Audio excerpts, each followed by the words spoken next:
Hello and welcome to episode number 57 of the Wise Guys podcast. I'm John Tortorelli with my co-host Brendan Capizzello and Justin Ray. And right now, we have a lot to talk about in both the NFL and the NBA. Stick around if you're a basketball fan until the end of the episode. We'll be discussing, can this player be a championship number one, the Atlanta Hawks, and a little bit more. Now, starting off today, fellas, a lot's happened in the NFL. Baker Mayfield signing or being claimed by the Rams, the Titans firing their 7-year GM in the middle of the season after A.J. Brown shredded them last Sunday. It's been a whirlwind, especially for your boy Brandon and Baker, who has become a journeyman now after being a number one overall pick. But we got to start off today with a discussion that we left off on, I guess it was last Tuesday.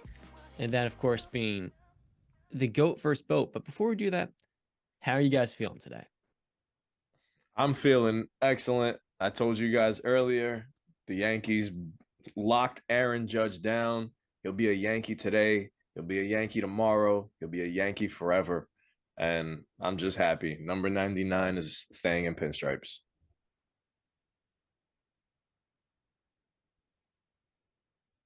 John? Are you good, Brandon? I'm good. John,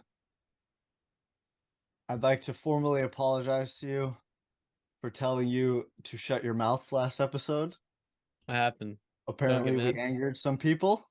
So I would like to take this moment to apologize to you. Thank you. You know, You're welcome. I had a hard time sleeping on Thursday night too. So Wait, what happened? So during the I guess it was two episodes ago it was last episode where I was talking to Brock Purdy and recap was like, shut it. And I was like, dude, I'm not joking. That's all good. You know, this is a heated discussion. And sometimes people are not going to like what they hear, and that's okay. If you listen, we appreciate it. If you don't, we still appreciate you being here. Now, talking about Aaron Judge, just in 9 years, $360 million. This is my question for you. You're a Yankee fan. You have Judge now for the next 9 years. Are they actually going to win a championship with him? Yeah, I think we'll win too. That's an arbitrary number, or no? I'm more than positive. The reason why I say this is I don't know if you guys are familiar with everything that happened, but our owner Hal Steinbrenner, who's been criticized so much for being not like his father George, spending money and going out and just getting the best player, buying the best players to win championships.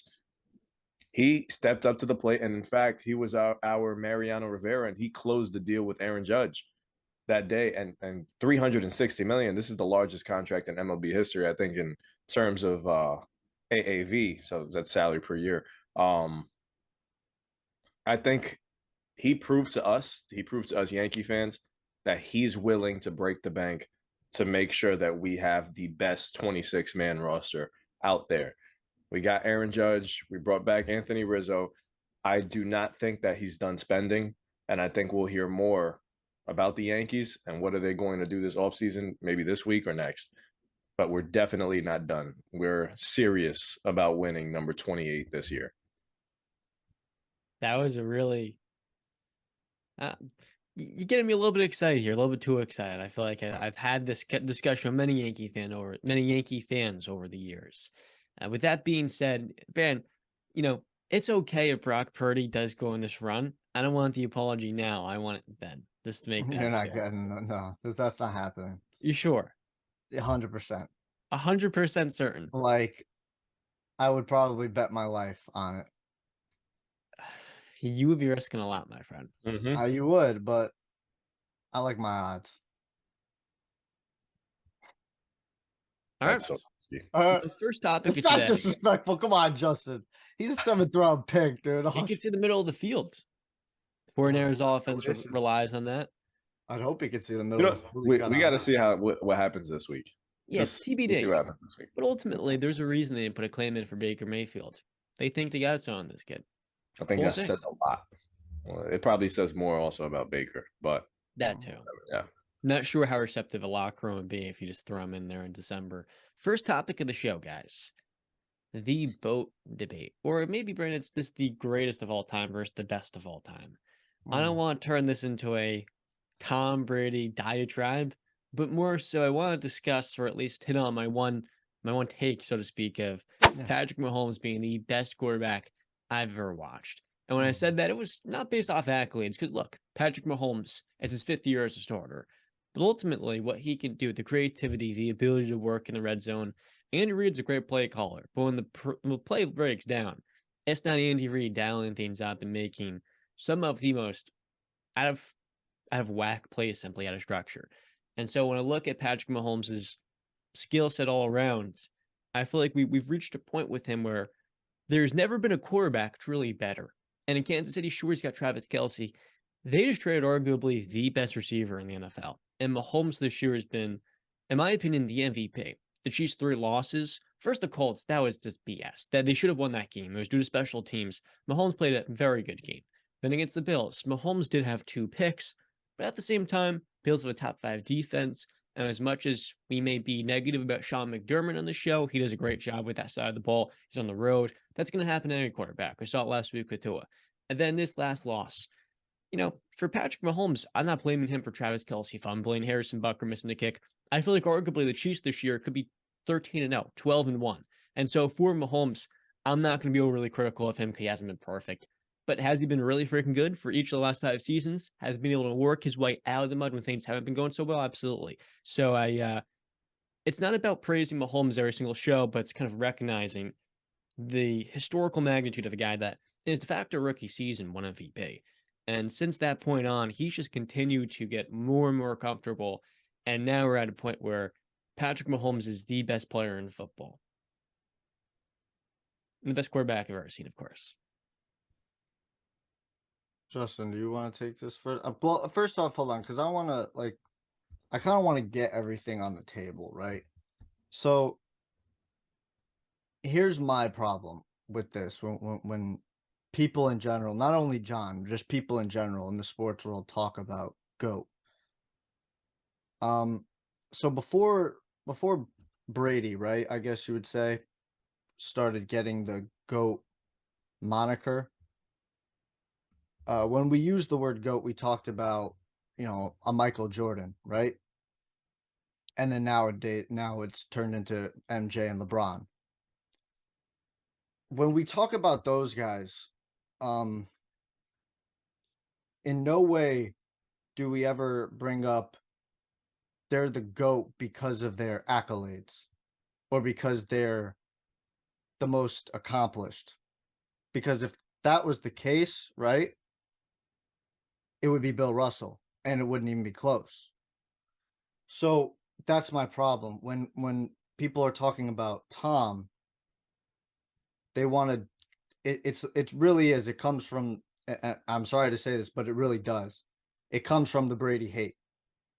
They want to diminish Brady and say he's the GOAT, but then give that little asterisk next to his name. Oh, well, he's the greatest of all time because of his accolades and his accomplishments. So they'll say Aaron Rodgers is the best thrower of the football. Patrick Mahomes is the best, the most talented quarterback they've ever seen. But again, at the end of the day, you play this game to win. And he's done it at the highest level. And it's not even like if you want to bring up talent-wise, right? If you strictly want to talk talent, Aaron Rodgers is more talented than Patrick Mahomes. It's just a fact. I mean, you can look at the numbers, you can use your eyeballs and watch them both. It's pretty clear. He throws a better football. He throws less turnover-worthy plays, and he's done it for a much longer time. So I mean that's where I kind of, and you bring up the historical nature of what Mahomes is doing, but yet you basically, when you do that, you're disrespecting every other Hall of Fame quarterback that has played. You disrespect them when you say, "Oh, I'm taking Mahomes over him." That's all I'm saying. I'm gonna be honest. So I don't really think there's an argument between Mahomes over Brady. I think it's foolish. It's a foolish argument completely. If you want to entertain the argument in maybe 10 years, okay. But I feel like Brandon said, I think it's disrespectful. Mm-hmm. We're talking about a quarterback that's played what, 5 years now? 5 years. 5 years in the league compared to a quarterback that's over 20 and has won how many Super Bowls? 7, been to 10. Seven, and has been to 10. He's And been to the Super Bowl guess what? like half of his career. He's been to 14 championship games, AFC and NFC. That's ridiculous. They have to rename the Super Bowl trophy after him, or something. Like I think it's just too soon to start saying this guy's better than this. While I'll give Mahomes credit here. We have never seen a quarterback perform at this level so early in their career. That's all right. Dan Marino. His second year won the MVP, threw 48 touchdowns in what was it, the 80s? The 80s. Here's the thing let's bring up too, right? People fail to mention. And this is just, I'm just going to ask you, it's a rhetorical question because we all know the answer. He's also been to 2 Super Bowls. He has, true. But answer me this. This era that Patrick Mahomes has played in, kind of much easier than back in the day, than even like 10 years ago. Defenses are handicapped. The rules are literally in favor of offensive success. Are we going to ignore that fact? Do you see the numbers other quarterbacks are putting up on a yearly basis? There's no debate. You're right. Like, it's crazy nowadays. So I mean, that's hella impressive. Dan Marino in his second season in the 80s, if I'm not mistaken. I think it might have been 85, 86 or something like that. And off the top of my head, I don't know. 84. 84 is his MVP. 5,000 yards, 48 TDs, and an 8.5 touchdown TD percentage. The Dolphins won 14 games and then lost in the Super Bowl versus the 49ers. Okay, and think about that. Think how long that record stood, that 5,000 yards. Breeze didn't break it till 2011. 84 to 2011. I understand it, right? I get it. But we do also have to bring up that Mahomes is playing in a much easier league than these other quarterbacks that a Brady played in, a Peyton, a Joe Montana, John Elway, Dan Marino, Steve Young, Drew Brees for his early, Aaron Rodgers a little bit. I mean, for me personally, I don't know about you guys, I feel like the league really started to change around 2015-ish, 2016. Kind of right after the Legion of Boom. The Legion of Boom was that last defense that you looked at and was like, you know what I mean? Yeah, but even then, I feel like then too, the quarterback, was super protected. So I would even go as far back as maybe 2010, 2011 is when I think things started to shift. Okay. Yeah. I'm speaking more drastically. I feel like in the last 6 or 7 years is where it really, like, you've noticed, like, it's just been, because even back then, dude, because you remember 2010, 11, what players were playing during then still? Troy Polamalu, Ray Lewis, James Harrison, Ed Reed, Haloti Ngata, Terrell Suggs, these dudes, Brian Urlacher, these dudes would lay hits on you. Patrick Willis was a monster. Come on, man. Like, so for me, it's just, and Justin brought it up, right? 10 years, maybe we can start talking about this debate, right? First, Tom Brady really didn't start getting mentioned in the GOAT conversation till, I would say, the Seahawks Super Bowl. Right? And I think he really confirmed it with the Falcons Super Bowl. Like that was the stamp, like, okay, this is, it's over, right? Yeah. 5 Super Bowls. I think at that time it was 3 or 4 MVPs and the greatest comeback in football history. I don't want to effing hear it. It's the greatest comeback in football history. I mean, the grandest stage, the biggest stakes, everything on the line. 17 minutes left, you're down 28-3. I don't want to hear it. So in 10 years, we can discuss it. Let's talk about this, right? The sustained success of not even Brady, but the Patriots dynasty, the greatest dynasty in sports history, 20 years. And I know I'm not trying to be like, yeah, I'm a Patriots fan, 20-year dynasty. It's just it is what it is. Like, John, if you were alive during the 70s with the Steel Curtain, you would be saying it is what it is. We had a dynasty. Okay, but we had the greatest dynasty. The Patriots had the greatest dynasty. That's not going to happen. That doesn't happen. That's never happened. 20 years of success, 14 NFC and AFC championship games. 10 Super Bowl appearances, 8 straight AFC championship appearances from 2012 to 2019 or something like that. But What if you know, you Andy mentioned Reid? that. What if Andy Reid retires? He's 65. 60. He turns 65 in March. What if he retires? What Travis Kelce's 33. He's showing no signs of slowing down, but he's not going to be there forever, and he's getting up there in age. Are they going to replace the players the right way? You already see the defense is struggling. Well, that's an if. That's looking very far into the future. I know. I understand, but we are. I mean, you want to look forward. Those are things that could possibly happen. Like, it's so hard. You have to be correct, and like you have to get it right on so many levels: the draft, free agency, trades, injuries, matchups, everything. It's just, go ahead, Justin. You had something you wanted to say. So you mentioned all that about AFC title games and Super Bowl appearances, but if this is why I say we can entertain this argument in 10 years, because I thought, much like you, that there would be nothing close to what we saw from the Patriots dynasty, that we would never see anything like it again. And then, boom, Tom Brady's last year in New England. You see Mahomes goes to an AFC title game, loses to Brady. The next year, he's going to the Super Bowl and winning. The next year, he's going to the Super Bowl and losing. The next year, he's in another AFC title game. And this year, I think it's fair to assume that there's a good chance that he's back in at least the AFC title game again. Obviously, what separates them is Super Bowl appearances and Super Bowl wins. But Patrick Mahomes is well on his way. I think he'll have probably more passing yards. I mean, the only thing is how long is he going to play? Is he going to play up to he's 45 to catch up to Tom Brady? He may not need to. Tom Brady wasn't throwing like this in his probably first 10 years of his career. He wasn't throwing the way Patrick Mahomes is throwing. And while, granted, as you said, it's a totally different NFL. Totally different NFL. It's way more pass happy and pass friendly. The quarterback is way more protected than ever before. So, in terms of statistics, I think Patrick Mahomes is on pace to shatter every single one.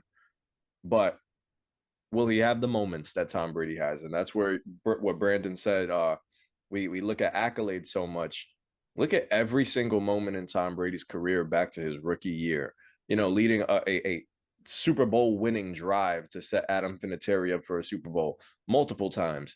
Look at the Seahawks Super Bowl, marching down the field against the best defense in football. And a lot of people say one of the greatest defenses of all time. We're going to talk about that in history next to the Steel Curtain. We're going to talk about that with the Purple People Eaters. We're going to talk about that with Chicago's defense back in the day. We're going to talk about the Legion of Boom the same way in 10, 15 years.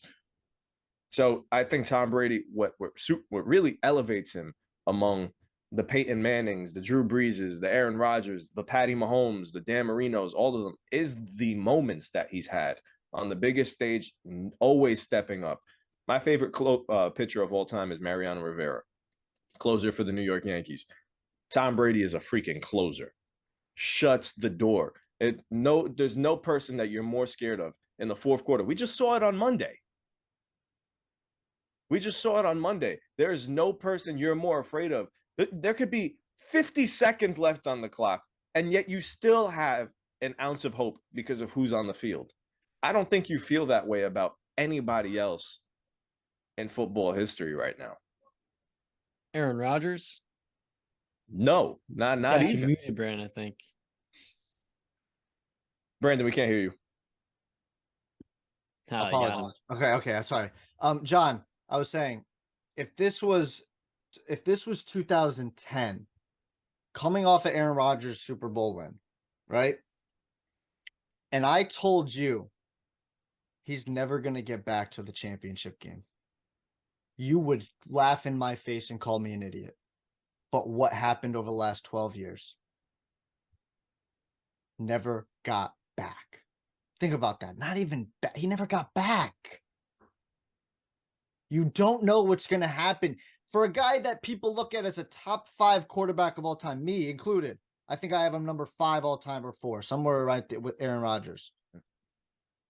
he never got back.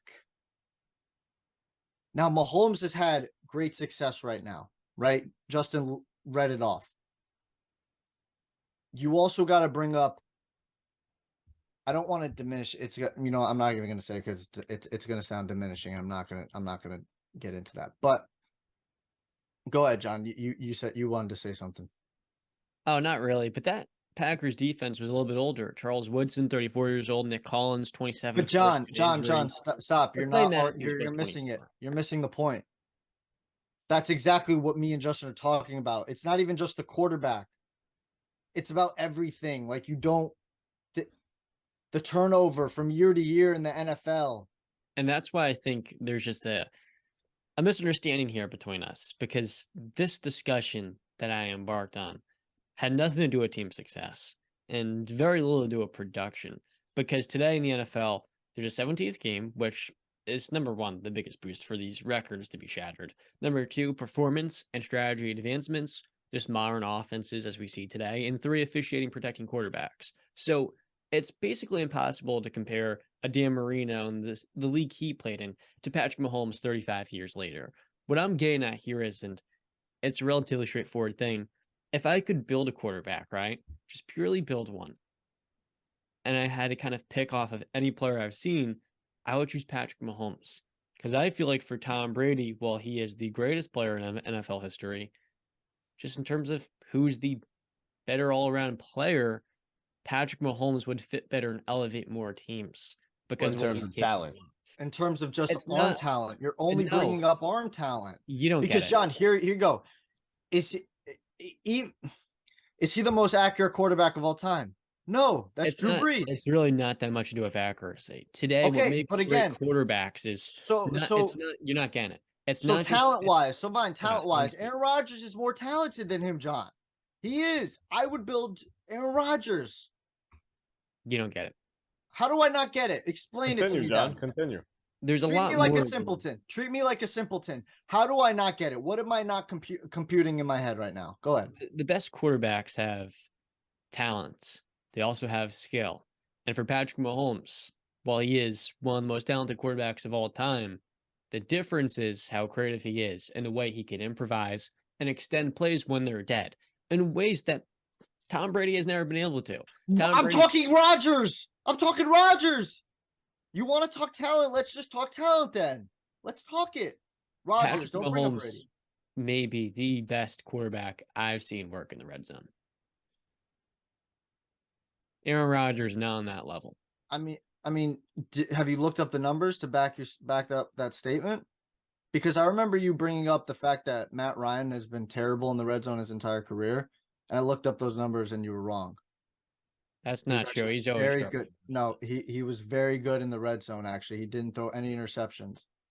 Well, that's not how the red zone works, my friend. That's okay. Well, turnovers is not the only metric to evaluating success. And okay, well, he had the Falcons in the past. You would see that Matt Ryan has historically been below average, below standards in the red zone. That's not true. I mean, you can look at the numbers. It's just not true. You don't have the numbers in front of you. So as far as I'm concerned, you're just speaking gibberish. Okay, then I'll pull up the numbers right now. So go ahead, continue. That was all I was getting at here. Patrick Mahomes historically is the most complete quarterback I've ever seen. And in today's NFL, let me say another thing here. It's not just about what quarterback's the best. Like you guys said, it's what quarterback has done the most, what quarterback has the best moments, which is why historically Tom Brady is the guy, and he will be for a very, very, very long time. With that in mind,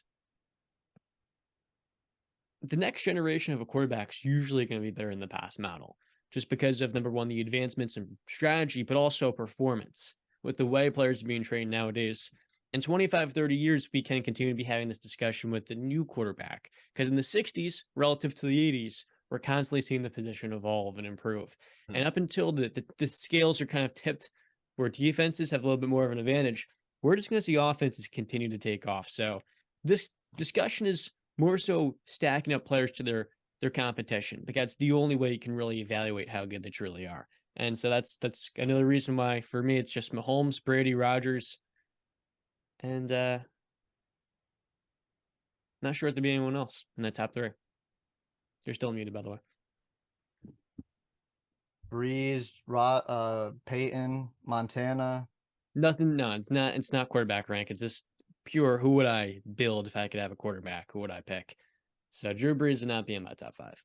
Okay. I mean, I guess if that's personal preference, who you would build. But again, I mean, I do want you to play forget the- devil's advocate with you guys. Go ahead.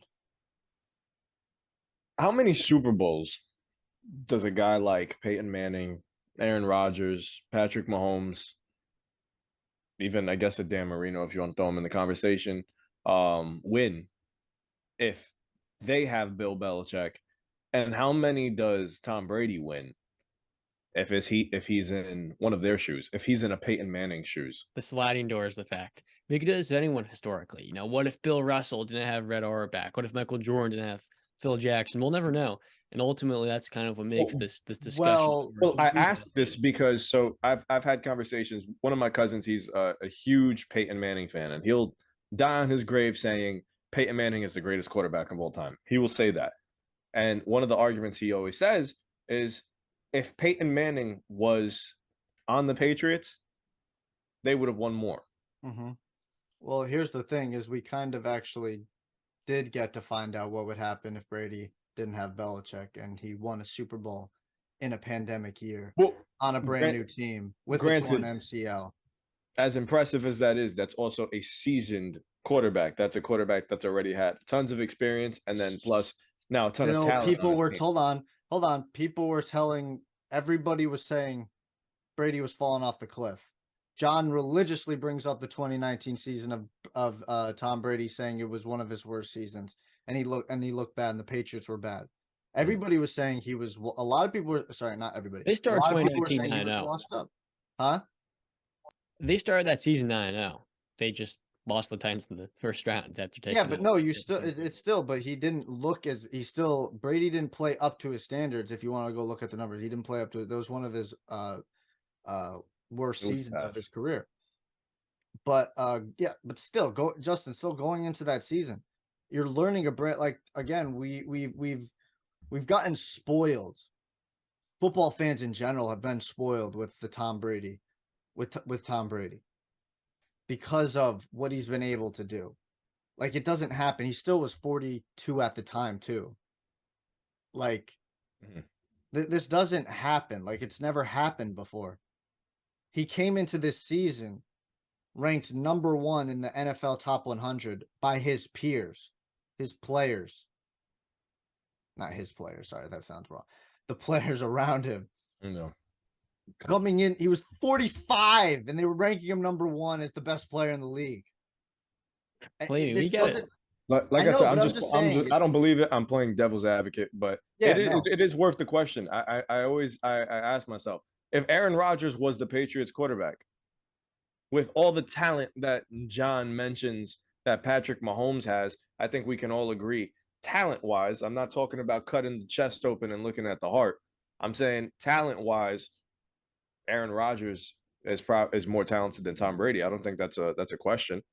In terms of arm talent, yeah. Yeah, that's what I'm saying. Yeah, in terms of that, you probably give the edge to Aaron Rodgers. So I wonder if Bill Belichick had a quarterback like that, do they win, in that period of time where the Patriots didn't win a Super Bowl?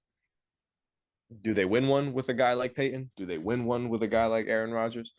I don't know. Yeah, I mean, with the Patriots, do the Patriots win one with I think so, because they're great quarterbacks. I've always said, if you ask me, right, who gets more credit for the Patriots dynasty, right? Everybody wants to ask that question. I've always said it's 50-50. Belichick, Brady get 50-50. Okay. Would they have success without each other? Yes. If you put another because again, people want to try and diminish what Belichick has done because of what he's got now and what he's had with Cam. Again, you're taking Tom and putting in Cam and Mac Jones. They don't compare. You would take Tom out and put in a Peyton Manning, a Drew Brees, a Rodgers, a Patrick Mahomes, and those guys, because that's a comparable talent.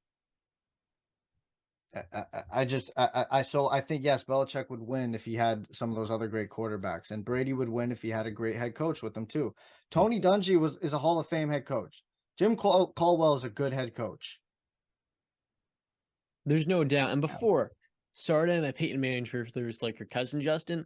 I was saying Mhm. if I could build a quarterback, I would go, Mahomes, Brady, Rodgers, then that'd be it.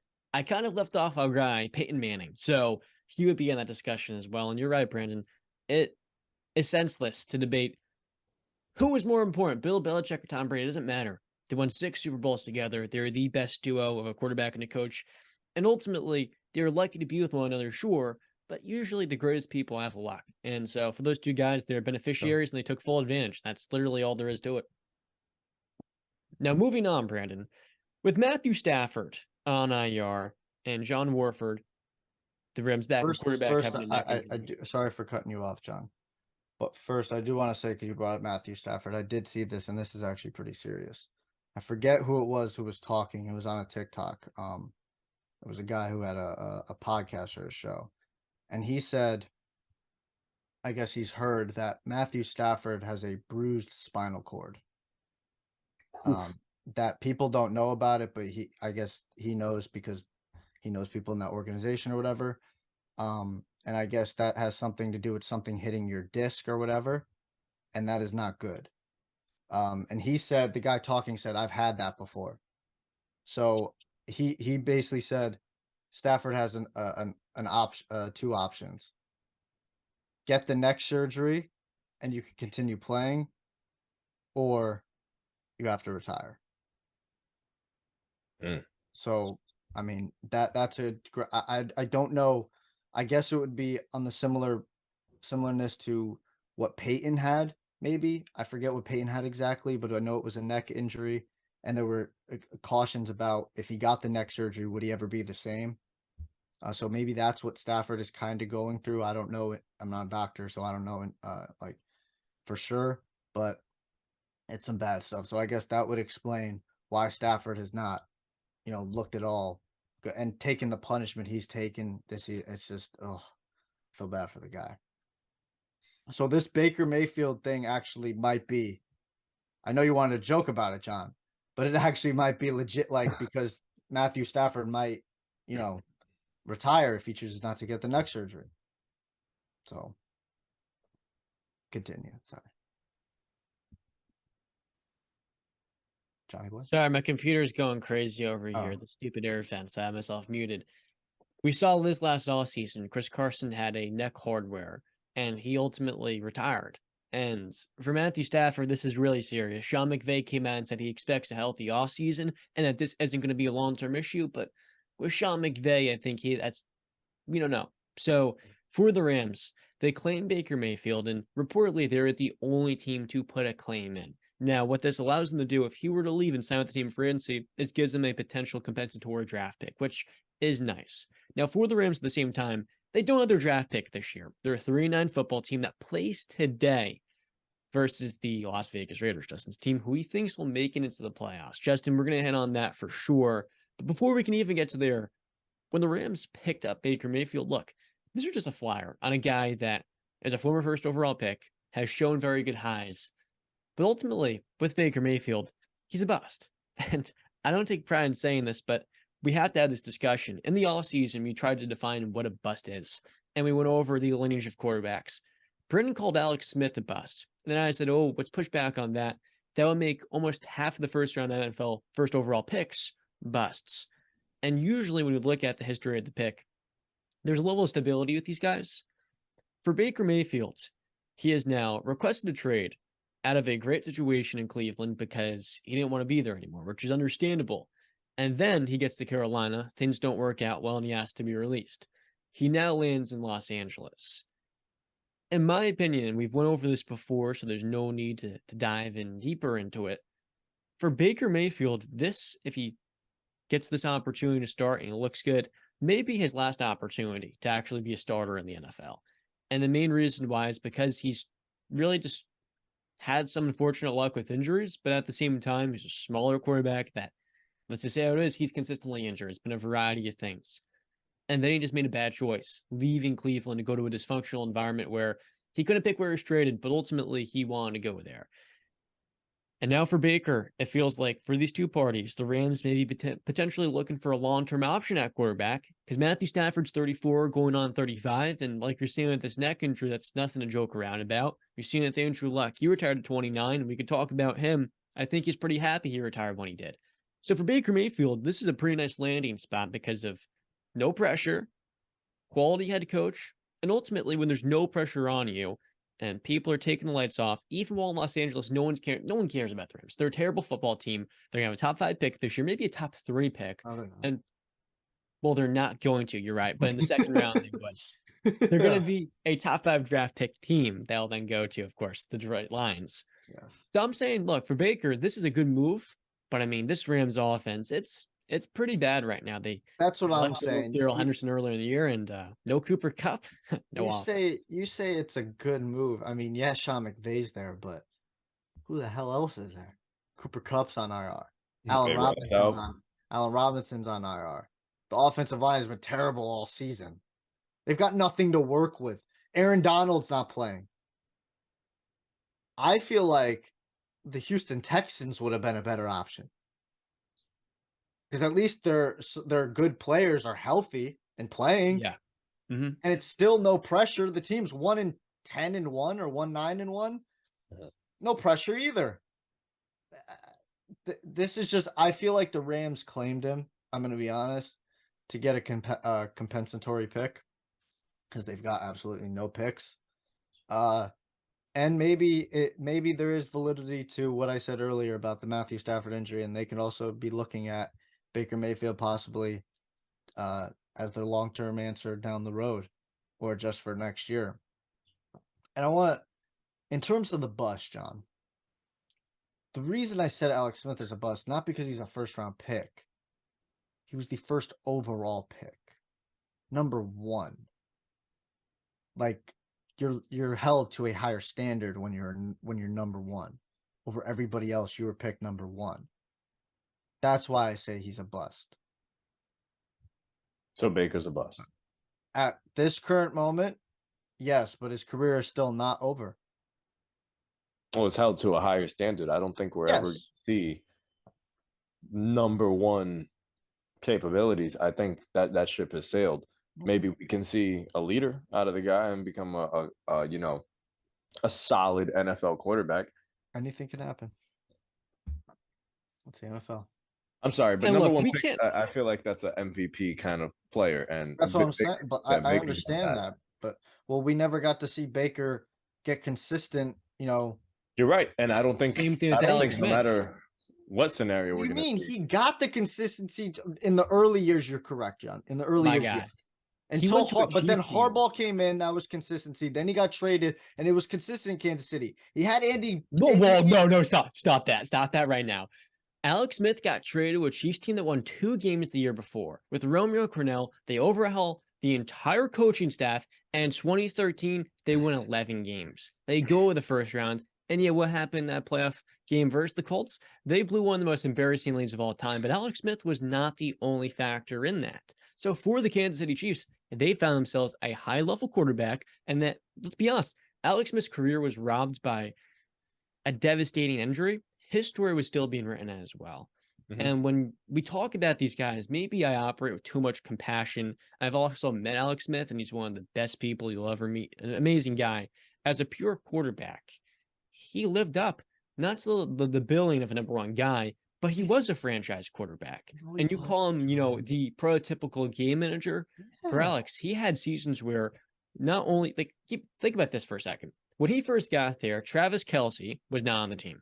Tyreek Hill is still in college. He had Jamar Charles, but when you look at the receivers on those teams, Dwayne Bowe, Donnie Avery, Dexter McCluster, I mean, those were not household names by any stretch of the imagination. And so he was the one that really built the foundation of what is potentially a dynasty. Now, with Alex, they only missed the playoffs in 1 season. Stop. Now you're going too far. Like, you're What do you not even mean? bringing up the fact Andy Reid gets no credit in that. So when did Was Travis Andy Reid Kelce winning come without in? Alex? When did Travis Kelce come in? 2013, but he didn't play his rookie season, so it was 2014. Okay, When he so first like got he in. was there, and then when did Tyreek come in? 2015, 2016. Okay, so they're like come on, man. And then you see the success that the Chiefs had with Alex Smith, right? Then you see what happened when they got Patrick Mahomes. Well, they're Well, completely two But that's different what I'm quarterbacks. saying. They He's like, upgraded, and that's not a slight on Alex Smith. He did his job, and he did his job to the best of his ability. He made the playoffs with a really good team. well, he made the Chiefs a playoff team. Get that Patrick right. Patrick I don't think Mahomes he gives made it. Alex Smith a lot of credit. He does. I'm trying not to disrespect. I'm just saying when you're the number one overall pick, you said, Justin, you said yourself, you would expect that guy to be an MVP. You're right, Sure. but that's Alex why Smith I had don't. MVP caliber seasons. No, he Very good didn't. teams. I Yeah, don't think did. he was ever in consideration for MVP. He was on the outside. 3-time Pro Bowler. 3-time is what is that? I mean, he had seasons where 4,000 yards, led the NFL in quarterback rating and yards per completion. Lowest, like he was not throwing interceptions at all. He took care of the Yes, football. that's He was why a I high call level. him a game manager. He was a top 10 quarterback to me, and he was winning 10, 11, 12 games. I understand where you're coming from. Alex Smith was a disappointment to most NFL fans because it wasn't Aaron Rodgers. But hey, look, you can still be a really good quarterback. And the NFL, I don't think we give enough credit to this. Most first round quarterbacks miss, Brandon. About 75, 70, 66% of them miss. And Alex Smith was a hit. Not only was he a starter, he was a franchise caliber quarterback that won high level games. In the postseason, the Chiefs didn't have the most success. Now you get Patrick Mahomes, who is an all-world talent, and we have seen Patrick Mahomes is in the discussion of some of the best quarterbacks in NFL history, 6 years in. So for Alex Smith, it's hard to hold him to that standard because just about 99.8% of other quarterbacks in NFL history, or 99.9999%, Yes, but John, would also fit that same bill. Alex Smith is a really good player. But John, I'm not arguing he was a really good player. I'm giving him his credit. But I'm saying if you just took him and put him, if you swapped Rodgers and Alex Smith in that draft and he was taking 23 and Rodgers taking number 1, I'd have no problem. I wouldn't call him a bust. I wouldn't. But he was number 1. That's what you're not seeing, what I'm saying. It's because he was the number 1 overall pick. Yes, he was really good. And yes, a lot of quarterbacks don't hit in the first round. I'm the one who's been telling you that since we started. So I'm not here trying to disparage Alex Smith. I imagine he is a great guy, John. I'll take your word for it. He seems like a very great guy. All right. But we're talking on the field. We're not talking about off the field. We're talking on the field. And when I call him a game manager, that's not really a slight. Like, he was probably 14th best quarterback in the league. All right. And game manager really means a guy who he's not going to lose you the game, but he's not going to win you the game. And that Alex was Smith built 3 teams that went to the. Huh? Alex Smith turned 3 teams around that with him when he first got there were really But bad. Sean, you're and by not. the time he was done, they were playoff caliber teams. If he doesn't get hurt, the Commanders, then of course the Washington, whatever, they're going to make the playoffs in his first year with them. With the 49ers, he was able to win them games at a high level. John, stop. You're not bringing up the fact of Injuries. No. John Harbaugh and Andy Reid as well. Like Jay Gruden. Okay, Washington. Like, you really thought they were going to make noise in the playoffs? You really believed that? No, but they were not a very good football team. And Alex, it doesn't matter. Alex had them 5-1 before his injury, my man. I understand that, but they weren't doing anything in the playoffs, man. Come on, let's be real. Since then, they've built a very good team. And like Alex Smith, when they made the playoffs in 2020, who was their quarterback? It was him. So I think he doesn't get enough credit for winning games at a high level because he was a high level quarterback. His record in Washington was 11-5. So his last wins weren't a quarterback stat. No, they're not. But So when you think about what he brought to the table, all the components of just a true franchise guy, he maximized the talent. And that to me made him a franchise guy because he was able to get the most out of the players around him. And when he had Tyreek Hill and Travis Kelce, what do you know? They became all pro players. Now, yes, Patrick Mahomes, they've gotten better. Why? That's Patrick freaking Mahomes. We're still going to give Alex Smith credit for laying that foundation for these. But John, wins aren't quarterback stats, in your opinion. I'll be honest with you guys. I think we just need to change how we define a bust. Oh, we had Not this really, yeah. discussion. Let's not have it again. I just think we just need to change that because then this argument would be mute.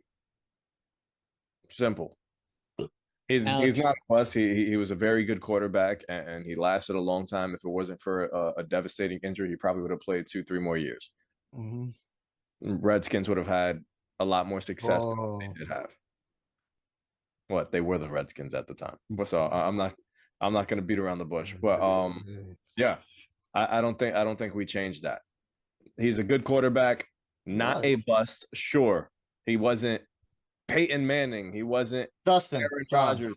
I mean, I think if we have a list of the greatest number one overall picks and quarterbacks of all time, I feel like we should pull that up at some point and see where do we rank Alex Smith Justin. amongst number one overall Justin, quarterback.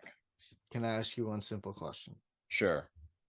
Did Alex Smith live up to the number one overall pick? No, but how many people do? But I don't think that They're makes bust too. bust. They're bust too. So if he fell to number 7, That's still top there's 10. Brandon, you do recognize there's a middle ground here, right? Like, Yes, you can be a disappointment. That doesn't make you necessarily a I bust. feel that is literally. That's literally the definition of a bust. If you don't live up to the hype, a bust is Baker Mayfield, someone that is completely flames out. A disappointment is somebody that doesn't live up to the. Oh, you mean like potential. Alex Smith the first 4 years of his career? I'm talking a Javanian Clowney. Yeah. That's but why the first? Jadavian Clowney's a bust now. Time out. Why the first 4 years of his career? So he's a bust. That means you can call Baker Mayfield a bust because you were just straight up telling I'm me. taking a shot because he's taking a shot at Baker. Right. I'm just. He's still a bust at the end of the day. I'm just taking a shot at John because he was taking a shot at Baker. So Baker must be a bust. Yeah, I think. Right, I said, Justin. I literally said when you asked me that earlier. I said at this current point, yes, you can say that, but like John said, the story's still being written. Are the odds not in his favor? 100%. I can't argue that. All right, But here's the anything can history. happen. Here's the history of first overall picks that play the quarterback position since 1983. So about 50 years. John Elway. Not a bust. You guys want to rank this while I'm compiling them so you guys have an order? No, let's just go not a bust because that's way too hard to remember. Well, I can remember it. John then you Elway in remember. 1983. Alright, so Vinny he's pretty much Testaverde in 1987.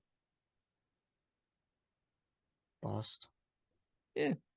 Kind of like the Sam Bradford tier, a little bit better. Yeah. Next one up, Troy Aikman in 1989. Not a bust. Not a bust. Right now he's number 2. Jeff George by the Colts in 1990. Bust. Yeah. Think we could To be honest, never heard of that guy in my life, so he's gotta be a bust. Next one up, Drew Bledsoe in 1993. Not a bust. At one point, he was the highest paid quarterback. He got the He highest did NFL make scoring it. contract. He did make it to the Super Bowl.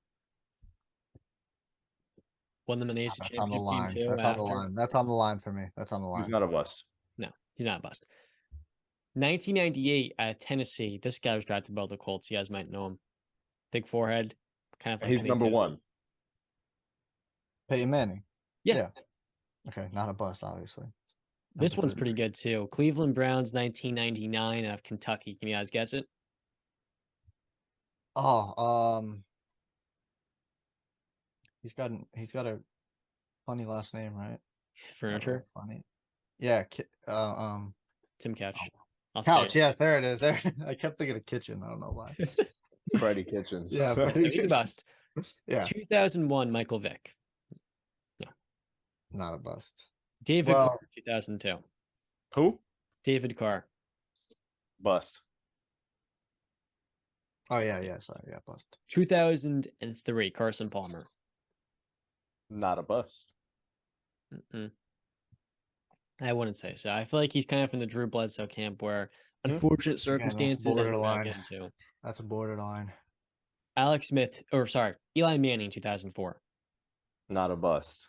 Yeah, you can't say he's a bust. 2005 Alex Smith, not a bust at all. Not even close. Not a bust. Franchise quarterback is what Alex Smith is. Hmm. Leader. Maximize his talent. That's what he is. Say it, Brandon. Where are you going? Stamp it. I've already said it. Disappointed in you. 2007, Jamarcus Russell. Bust. 2009, Matthew Stafford. Not a bust. Not a bust. 2010, Sam Bradford. Bust. Mm-hmm. 2011, Cam Newton. Not a bust. He won Not a MVP, bust. Went to the Super Bowl. 2012, Andrew Luck. Not a bust. Not a bust. 2015, at Florida State, Jameis Winston. Bust. That's a bust. I hate Well, to I say wouldn't. it. I wouldn't say bust because he's a starting caliber quarterback He's in not. the league. He's not a starting caliber not. quarterback, Justin. You don't think so? Not He's anymore. like a bottom. He's like a bottom 7 starting caliber He's in the quarterback. tier of guys where you've given them so many opportunities and they've disappointed you so many times. Okay, yeah. And it makes Who would you things rather even have, worse. Brandon? Alex Smith or Jameis Winston? Alex Smith, obviously, Justin. All right. On to the That's next. not saying a lot. He's in that camp of guys where he's just such an uninteresting backup at this point. He's a fun Who's next? character. Jared Goff? No. No? Yeah, Jared Goff, sorry, 2016. Bust. Hate to say it. Hate to say it. It's a bust. I mean, he went to the Super Bowl, So what? and look at the year he's putting So up. did in Trent Detroit. Dilfer. He's having a very good season. You have to give that's Jared Goff at his peak. Brandon was a top 10 quarterback here. He was producing at a high level, and he was one that was getting the most out Okay, of the let's team move around. on. Let's go on to he's a bust. Let's go. So disrespectful. He's having a very good season right now in Detroit. He's going to line up a chance where next year or in this upcoming draft in 2023, they can go defensive front and then the following year quarterback. I guess this is a better question. Jared Goff or Alex Smith, Brandon? Alex Smith. Okay, next. 2018, Baker Mayfield. All right. Bust. This current moment, bust. Yep. 2019, Kyler Murray. Can't say yet. It's way too early, and he's like Well, he hasn't lived up to number 14. one expectations. He hasn't, Brandon. He hasn't. But Maturity how many wise. years has he been in the league? 3? 4? Year 4 for him. 4 freaking years. I mean, he's number. I don't think he's going to live up to it. So if you want me to project, then yes, he's going to be a bust in my opinion. Ooh, he's a complete quarterback too. That's pushing it. 2020, Joe Burrow. No, Not a bust. so He's the cool, man. baby. Joey Cool is a top 3 quarterback right now. In 2021, Trevor Lawrence. We can't say right Too now. soon to tell. He's not a bust. I mean, he's Won't already, be in a my opinion, bust. top 12 Oh, yeah. quarterback. You can project it, yeah. And he's a budding star. That's what he is currently. So we went through that list of guys, right? And since 2000s, Tim Couch, David Carr, Jamarcus Russell, Sam Bradford, and Jared Goff. Those 5 guys. Oh, and Jameis Winston, of course. Those 6, those are busts. Now, in that time frame, in the last 22 years, 16 quarterbacks are taken number 1, huh? So about 10 out of them, to me, were high-level starters at the very least. Jared Goff, Andrew Luck. No, not Andrew Luck. Jared Goff, Michael Vick, Eli Manning, Carson Palmer, and Alex Smith all being included in that mix. So, in my opinion, some of those guys are disappointing, but they're franchise guys, and that to me makes them surely worthy number 1 overall selections. Now, moving on to our next topic. Pick 'em. Yeah, let's move on to pick 'em. We won't talk anymore about Baker Mayfield. There's not much more to discuss here. Well, This we're is gonna actually be- going to be talking about Baker in a second. And unfortunately, First we'll game, not yes, say more. yeah. Tonight at 8:30 on Amazon Prime, the Good Los call. Angeles Rams. No Baker Mayfield odds are in this matchup, right, Bram? He's not playing? Actually, he might be He playing. might be. I'm not even kidding. They apparently FedExed him the playbook so he can learn it over the flight, and there's a chance he's going to be active for the game. Not the best case scenario because he literally just got signed, but they might throw him to the Wolves. The Raiders are 6.5-point favorites. I think they should be favored by more. And this to me is an easy game. They're going to cover this one for sure. And it's at 8:15, not 8:30, but we all know it and starts later than 8:15. I'm taking the Las Vegas Raiders. I am taking the Raiders. They are hot. Make it 3 in a row. Tic-tac-toe. Give me an X, give me an O. Next game up, the Battle of Ohio. The Cleveland Browns going to Cincinnati. OH! Yeah. Oh! This is Deshaun, the Predator Watson. I think it's a fitting nickname. Going up against Joey Cool. And this to me, with the Bengals being 6-point favorites. Look, Deshaun didn't look good in his debut, and the reason why is because he's been out for so long in a new offense with a new coach and a new team. It's going to take some time for these Cleveland Browns, and I've got the Bengals just rolling through them at home. So, one thing we should note, I don't know if you guys know this. So, like Joe Burrow owns Patrick Mahomes, Joe Burrow has not been able to beat the Cleveland Browns in his career. He is 0-3. I'm still taking Cincinnati this week, but it could get dicey. I'm disappointed in Brandon. I thought he was leaning my way towards the dark side of always rolling with the upsets. But I'm gonna stick to my guns and I'm gonna roll with the Cleveland Browns. I think Deshaun Watson looks a lot better this week. I think Cincinnati's riding so high right now. I think they just need a little punch in the mouth. And who better to give it to them than Nick Chubb? That's true. Well, who better to give that Browns defense a smack in the mouth than Joe Mixon coming back with Samaje Perine? Talking about those stiff arms, Justin, that Browns defense is an absolute joke this year. And Hayden Hurst and Walking Boot probably won't play. David Njoku seems like he will.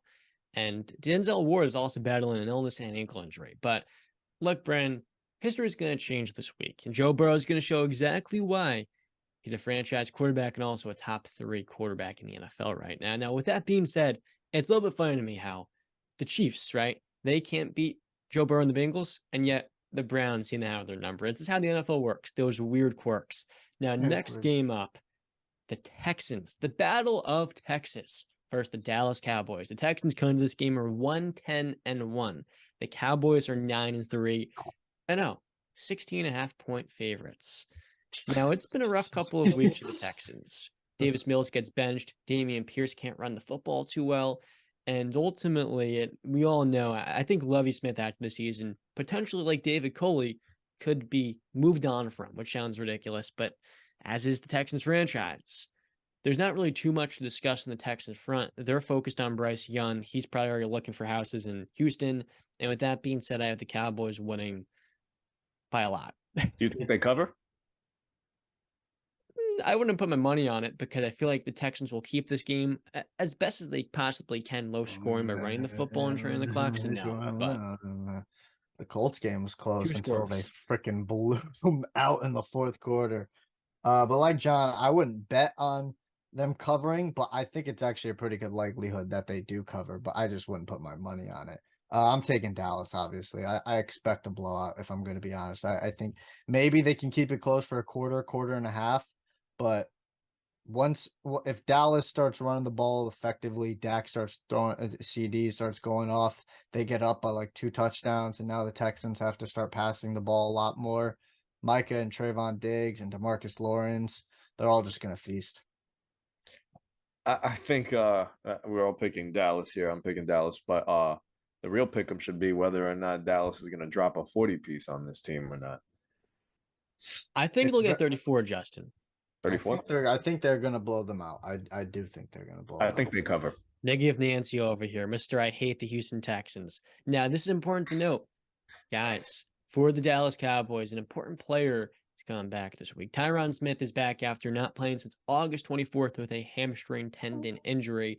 Now his teammate is another Hall of Fame left tackle, and Jason Peters. Also, James Washington, who has been out since August with a foot injury, a broken foot, is returning as well for the Cowboys. He's a really good receiver to have as your 3rd or 4th guy. And I think for Dallas, getting them back at this point in the season is pretty nice. Yeah.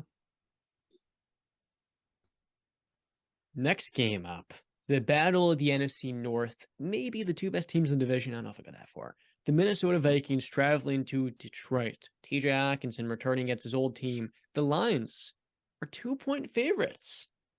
Now, it's important to note the Lions ran all over the Jaguars last week. And it's pretty clear to me, after seeing what they were able to do against Buffalo on Thanksgiving, this Lions team is legit. They may be 5-7, but Jared Goff's playing some of his best football. Jamal Williams this year has had a season much like James Conner last year. New team, well, it's actually 2nd year at the Lions, churning together 14 touchdowns. And with Amon-Ra St. Brown, they have more than enough weapons. Give me Minnesota in this game. They will surely cover with a 2-point deficit. You know what? I think this is my pick of the week. Minnesota on the road, defeating Jared Goff and co. Yo, all right. So I mean, I'm picking Minnesota, but we got to bring this up, right? Kirk Cousins has really been the sole reason of this team not being better than they could be. That's not true. You want to bet? Because I just looked up the thing, dude. His completion percentage is down 2 points. Oh, 1,200 of that's his, not the issue in Minnesota. There's multiple factors. Their interior bro. offensive line is squishy. The defense this year has been inconsistent. Listen, he's not playing well at all. He's got a 51 QBR that's 21st in the NFL. He's I'm not got saying 18 Kirk touchdowns and 9 interceptions. 1,200 of his 2,900 and something yards are to Justin Jefferson. I'm just saying. He needs to play better. And if you don't believe that, John, then I think you need to start looking at Kirk Cousins a little bit more because this is not good. 9 interceptions. That he had 7 last year, John. That's Not 7 good. interceptions is pretty solid for a starting. It is, but that's last. He's got 9 this year in the season. We still got 5 games left. So you're stacking up Kirk Cousins played this year to the last season, whereas in a new offense with an offensive line that is not You said good. Kevin O'Connell is I don't know. Kevin I'm just O'Connell saying. this Listen, year John. hasn't been So the most you don't consistent think? play Okay. caller. It's his first year as a head coach. So you don't think Kirk Cousins needs to play better? He can play better, but the issues in Minnesota, I think, start at the offensive line and the interior, not Kirk Cousins. All right. Like I said, I'm taking Minnesota still. Brian O'Neill and Christian Darrisaw. Darrisaw's been hurt the last couple of weeks. That's a really good tackle combination, but the interior's bad. So that doesn't All I'm help. saying is I think Kirk Cousins needs to play better, but I'm still taking Minnesota this week. Okay. Well, I mean, honestly, I roll with Brandon there because Minnesota's been escaping games by the skin of their teeth when they should be winning handedly. That game against the Jets, they should have lost. The game against New England, they should have lost. This is a team that, albeit they're 10-2, they probably shouldn't be. And the 2 top dogs in the NFC, the Cowboys and the Eagles, ran right through this team, smacked them right in the mouth. So I think we know what Minnesota is, and I think Detroit shows us. I think this will be the coming out party of my boy Jameson Williams. I think Detroit wins one at home. I like that one. Next game up. Yeah, Jameson Williams, let's see how he looks. Jaguars traveling to Tennessee. It's important to note these divisional games are usually when Derrick Henry goes off for 150 yards or more, right?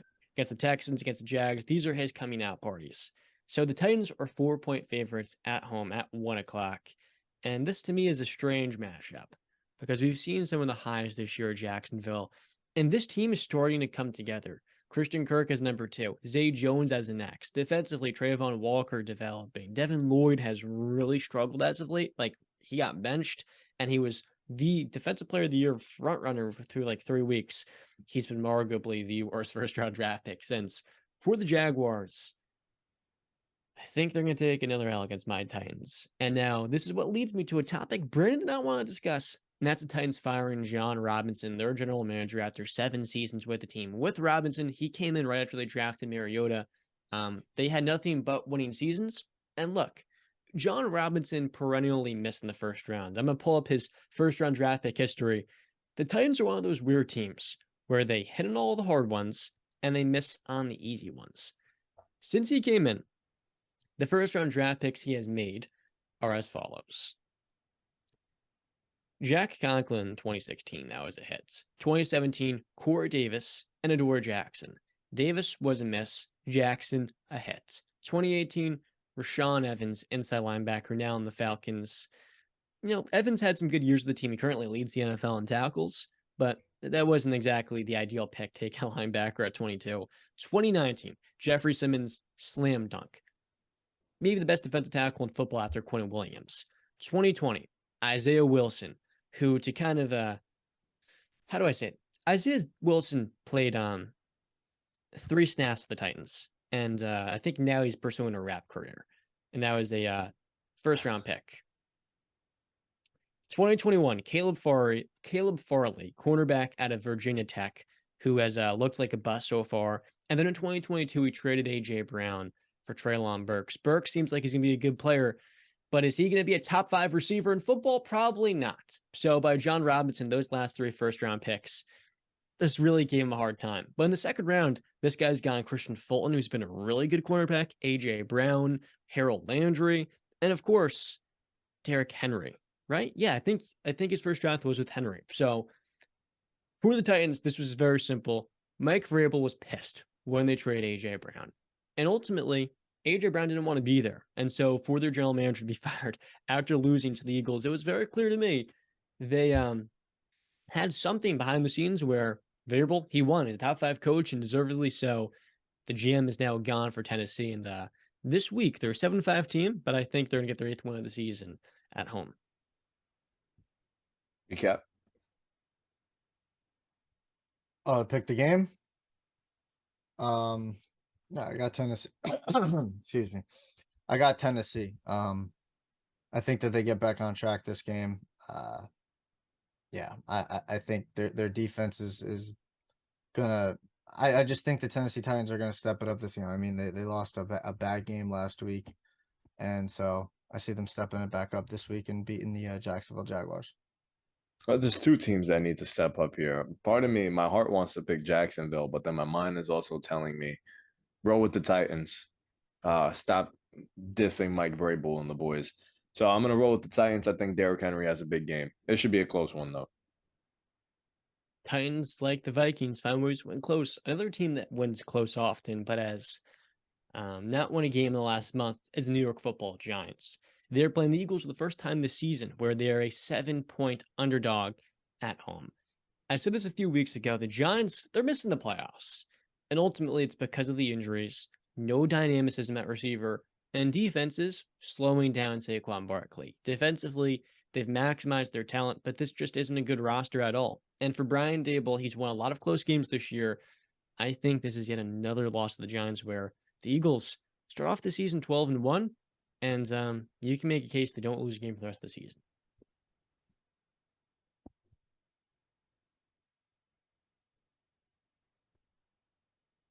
This is getting weird. One of you two have to talk. I want to take this time to apologize to Justin's cousin, EJ. Listen, I think I said like a week or 2 ago that I projected the Eagles to lose 3 games this season, or 2 more games for the to end the season. The one loss is to Dallas. I believe they're losing that game on Christmas Eve. So another game's got to come. It's a divisional game. It's in New York. Yes, the Giants haven't looked good, but again, it's a divisional game and anything can happen. I'm taking the New York Football Giants. Attaboy. To beat the Philadelphia Eagles. Is there a reason why, or you just getting excited here? Did you not just hear what I said? It's a divisional game. Anything can happen. Is that not a fact? Have we not seen Giants? How do the Giants score more points than the Philadelphia Eagles on Sunday? What is the pathway? Play good defense. Play inspired. Guarding AJ Brown? Huh? Who is going to guard AJ Brown? I don't know, John. I'm saying, John, have we not seen worse teams than the Giants beat good teams that are in the same division? Yes. Like, that's never happened. That's never happened in the NFL history. Have we seen injury-ravaged defenses shut down explosive offenses with deep, versatile defenses that are probably going to? Pretty sure it's happened. It's pretty sure it's happened before. Few and far I don't know off the top of my head, but I'm pretty sure it's happened. Probably. Few and far between. Yeah, well, you probably wouldn't have thought that Tom Brady would come back with 5 minutes left in the game, down 13 points. But then what happened? It's playing Dennis Allen on the Saints. So they had a lead, did they not? Cool. All he had to get was 1 yard, Mark Ingram. And toilet bowl over there. What happened? So that's what I'm saying. Anything can happen. Like, anything can happen. I don't think I'm crazy here. You were the one saying Daniel Jones was a franchise guy. Now it's, Daniel Jones can't win a game. Get out of here, dude. Vanilla Vet can't go off for 113 yards with 2 tubs. I'm gonna shout out our boy, and we're gonna talk some Big Blue. Shout out to JQ. I'm gonna roll with the Giants. What is wrong with you guys? How could you watch the Giants over the last month and think this team's gonna beat the Eagles? Because they're playing tough. First off, the game against the Cowboys. At the end of the first half, you thought the Giants had a chance. Giants were in it. They had a chance. They played tough football. They're a motivated football team. It's a divisional game. They just lost one to Dallas. They finished in a tie with Washington. Now I think they flip it around and they get a W. I think it won't come easy, but I still remember Jalen Hurts against the Giants just last year, and they had him in shambles. They wasn't looking too smooth. And granted, this is a different Jalen Hurts than what it was last year, but Much different. So is this Giants team. Not really with all the injuries. So much different than they were last year in terms of James Bradbury's gone and Dory Jackson. Who's the coach on the sideline? Balls. Do you think those players like playing for him? Hell yeah. Hell yeah. So I think they go out there in the Meadowlands. I think they're motivated. I think this will be a tight game. It won't be a high-scoring one. I think the Giants win. Why? Because they get good field position. I think the defense does their job, puts Daniel Jones in position to either get the football in the end zone or kick it through the uprights. Something's going to happen. I think the G-men win this one. Vanilla Vic should have a crazy day, eh? He could. man, Him he's gonna and have to Saquon could have big days. They I'll put be 20 honest, points on Baby. the They put 20 points on the Dallas Cowboys defense 2 weeks ago. That defense has its deficiencies. This Eagles defense is So the still Eagles better. do too. They have a better defense than the Cowboys and some. And I think they're more versatile. I feel like the Cowboys are too reliant on Micah Parsons. That secondary that Eagles have is so special. Didn't the Washington Commanders with Taylor Heineke beat the Philadelphia Eagles? Yeah. How'd that happen? Teams had their off days, man. That's what I'm saying then. Thank you. Let's move on. Next game up, my Pittsburgh Steelers at 1 o'clock. CBS. Hopefully Tony Romo is doing the game. Who knows? Nah, hopefully not, dude. 2-point favorites for the Pittsburgh Steelers. Lamar Jackson does not practice this week, and odds are will not play. And look, man, this Ravens team, we talked about them on Tuesday, or on Monday night, excuse me, on Tuesday's episode. They're in shambles. And to me, it's straightforward. The Steelers are playing really good football. They've won 3 of their last 4. The Ravens have a number of starters not playing and resting in practice. I think for Pittsburgh, the same way they did this time last year at Acrisure Stadium, they get the W. They move to 6-7. Najee Harris, who hasn't practiced this week, has a strong day, and Kenny Pickett continues to take steps forward. And will Kenny Pickett have an interception? I think for a 5th straight week, the answer will be no. So, watch how I do this, Justin. Watch me whip. Now watch me in. I'm taking the Pittsburgh Steelers. Wow, no reaction from John. No reaction. Good. I mean, Lamar Jackson's got spring MCL. Wow, The nah, Steelers I'm win this disappointed. game. You know what? That reaction right there makes me want to change my pick. They've beaten the Ravens in 4 straight games. No, because now you're getting hyped. Now you're getting hyped. Because Where was they that can't energy beat that. 5 seconds The ago? Steelers are going to beat the Ravens. They're a bad Let's go, football baby. team. Let's The Steelers are go. gonna win their 5th straight game versus them. What are we doing here? Where's the terrible towel, John? Right here. Let's Yeah. go. That's where it is. Nah, but I got the I literally just changed my pick while John was talking because I remembered that Lamar Jackson is not going to be playing. So I'm like, you know what? Steelers have been playing good football. I saw Mike Tomlin in his press conference saying in December football, it's really, either nut up or shut up. And he's all about, for a lack of a better term, nutting up. Hey man, yo, bring out that terrible towel one more time. Let's go, sweep him. I'm They're picking saying the Lamar Baltimore Jackson Ravens. could play. It's BS. He's not playing. I'm versus picking He's the not Baltimore playing. Ravens. You going Ravens? I'm going Ravens. F you. I just wanted Going John to ball. wave the towel Yeah.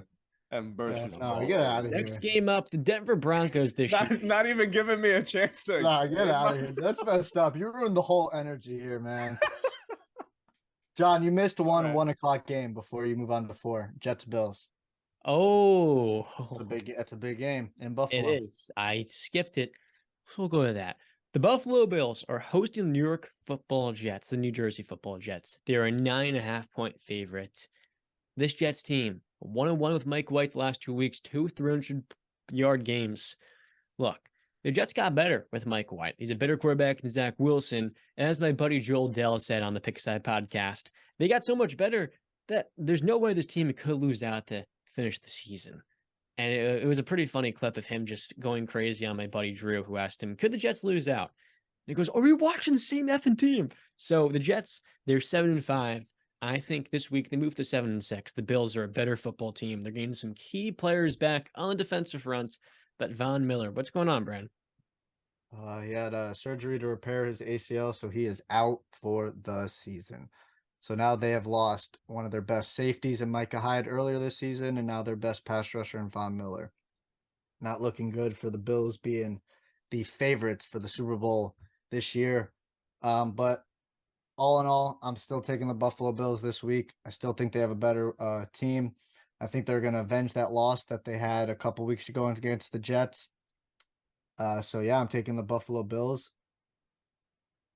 And in terms of that losing out for the Jets, I think they can win a game, but I really see them losing possibly 4 out of their next 5. I gotta be honest. Go ahead. What's that split look like? We got the Bills this week. That's a loss. Then you got the Lions in New York next week. Lions still play good. John likes the Lions a lot. You got the Jags the week after that in New York again. Jags can beat a team. I mean, they just beat the Ravens a couple weeks ago. You got the Seahawks. They're still 7-5 fighting. Everybody's talking how Geno Smith was an MVP candidate like 3 or 4 weeks ago. That's in Seattle too. And then you end the season in Miami. Tough slate. That's a tough slate. I do think they can win one. I think they could win one, either the Jags or Lions game. But they're losing the Seahawks, they're losing the Dolphins, they're losing to the Bills. That I 100% believe. With Kenneth Walker's injury, that Seahawks team is very beatable. Yeah, They're ravaged at running back. They haven't run the football well. I think the Jets beat the Seahawks. No. That's still in a couple weeks, so we still got things to see. Justin, Yeah, who you got? Bills, Jets? You know I'm rolling with Buffalo. I mean, they've taken some injuries. You already mentioned Micah Hyde earlier in the season, and now Von Miller completely done for the rest of the way. That's a big blow to an AFC favorite, but they're still going up against the Jets. This one at home, they lost in the Meadowlands. I think they take care of business. It's supposed to be rain in the forecast, and I don't think Mike White or anybody on the Jets wants to be going up against Josh Allen, who's going to run all over the Jets. I feel like Money. Yeah. So I'm going to roll with what's the line for that one? It's a great question. The Bills are 9.5-point favorites. Okay. I think that's pretty high. It is. Yeah. I feel like the Jets will play them tough, but I still give Buffalo the edge. Speaking of bad football, the Denver Broncos are playing the Chiefs at home for the first time this season. Disgusting is a great adjective to use here. I want to have a segment, whether it's on today or the next episode, where we discuss teams in no man's land. Surely the Broncos would be toward the top of that list. The Chiefs, they've dealt with a lot of injuries recently, particularly on the offensive end. The tackles have not played well, but Russell Wilson looks like one of the worst starting quarterbacks in football. And this Broncos offense has been so bad this year, it has completely wasted the top 3 defense. And you know what, guys? This is my issue with the Broncos. A lot of Bronco fans love George Patton because he drafted Patrick Surtain with a top 10 pick, number 8 overall in 2021. And guess what? That was a terrible pick. Patrick Surtain's a top 3 quarterback in football. And guess what? The Broncos have 3 wins. The Broncos passed on Justin Fields and Mac Jones for a cornerback when they desperately needed a quarterback. And the following offseason, what they did was traded 2 first-round picks, 2 second-round picks, a very good D tackle in Shelby Harris, a very solid, young, budding star, potentially a tight end and a Noah Fant. And get this, gave $250 million to Russell Wilson. That contract is just kicking in next season. The Broncos are in the middle of nowhere because they took a cornerback over a quarterback that now in Chicago is showing all the signs of a budding star that changes a franchise and turns it around. The Broncos right now could still have a good defense without Surtain and a promising offense that doesn't have Nathaniel Hackett as the head coach, because after just mere hours after Aaron Rodgers said he was staying in Green Bay, they traded for Russell Wilson. This franchise was so hell-bent on finding the next Peyton Manning, they tripped and they realized, hey, look, we can't copy ourselves. And they're a mess. They're a joke. And the Patrick Surtain pick is another example of what positions matter in football, and it's quarterback, then edge rusher, and then not cornerback. That would probably be like the fifth thing on the list. So that kind of annoyed me when I kind of, I read an article, it was great, and it's like, what are we doing here? Taking a corner over a quarterback. Fell right into your lap, but he couldn't even get that right. They tried. Go ahead, Justin. No, what's up, Brandon? They tried to strike lightning in a bottle twice, and that doesn't happen very much. Yeah, I defended Russell Wilson in the early parts of the season, but at this point, we've seen a lot of his football, and it really I don't understand what's going on with Russ. Like, I mean, you can say, I guess, the mobility is gone, but he still is able to throw the hell out of that football. Like, those passes he made were beautiful. Like, they were really beautiful, tight spirals, accurate. I hate saying this, but those memes of it says, like, I forgot how to play football. It looks like it. It really, it's like, what the hell is going on, Russ? You want to know the issue, Brandon? He hasn't adjusted to a new system that's not built around him, and Nathaniel Hackett has made that so much worse.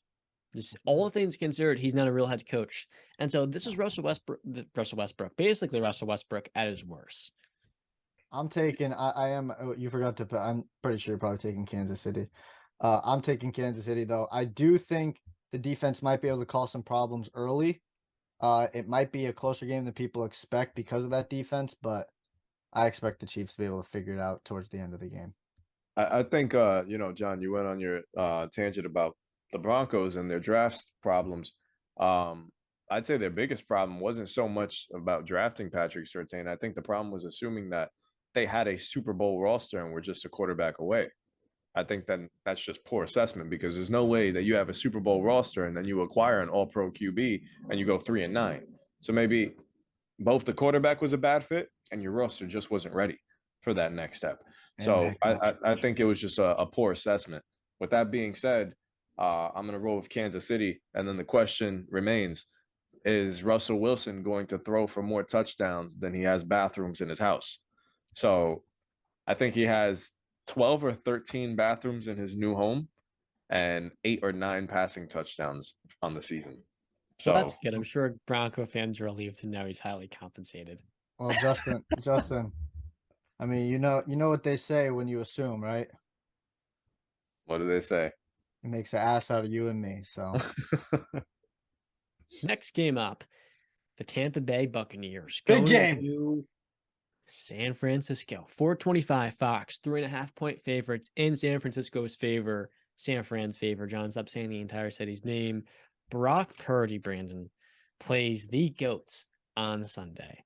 And what a story it would be after the Buccaneers awesome come from behind win, moving to 6-6 in the season, and for these 49ers to show you exactly why they're still a top 2 team in the NFC over the Dallas Cowboys, right up there in that first tier with the Eagles. Brock Purdy sees the middle of the field. He fits in this offense, and he's a player. He's a competitor. And I think after spending training camp, OTAs, preseason, 12 weeks with this team, he's understanding the offense. And as this year goes on, we're going to see the 49ers may strike lightning in a bottle in 2022. So you're picking San Fran? Of course. W. Where am I going? Where's my faith?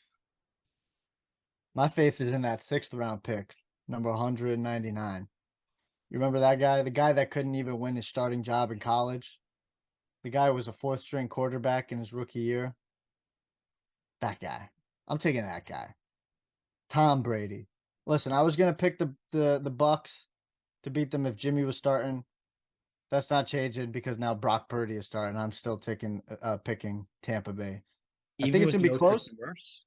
No Tristan Wirfs, but Sean Murphy-Bunting should be back. Mike Edwards should be back. Antoine Winfield should be back. Is he? Yeah, they're all questionable. They missed Monday's game, but they should be back this week with another week off. I expect the Bucks to be able to pull out a win here. It's a tall task going into San Francisco, but they do have the quarterback edge. Yep. This one was the toughest one for me. So for weeks now, I've been telling you guys San Francisco is going to win out. And my one reservation that I've always had in my mind, didn't voice it on the show, was this one game right here. This game on the schedule, because Tom Brady's on the other side of the field. And now I have even more reservations because of who's playing quarterback for the San Francisco 49ers. But with that being said, Tampa still hasn't impressed me. Granted, they had that big win on Monday. They were also this close to losing. I think San Francisco is still the better team, and I think San Francisco is going to pull out the win. I'm going to stick with my gun, saying San Francisco is going to win out.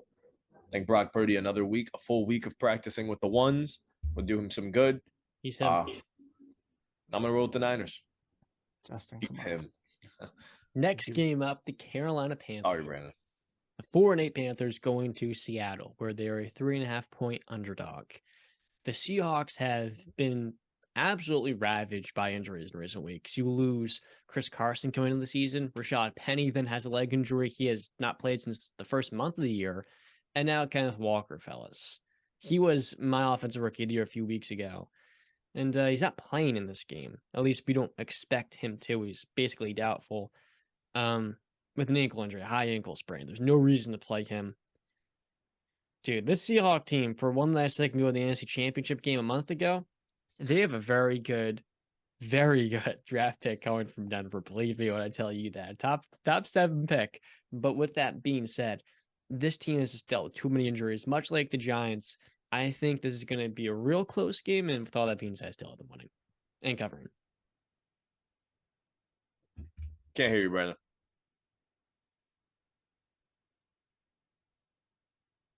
Made that Still mistake 4 times. No, I have Seattle winning. It's in Seattle. They got the 12th man on their side. Carolina is still a dumpster fire, even if Seattle's dealing with a lot of injuries. They still have a better team. So give me Seattle.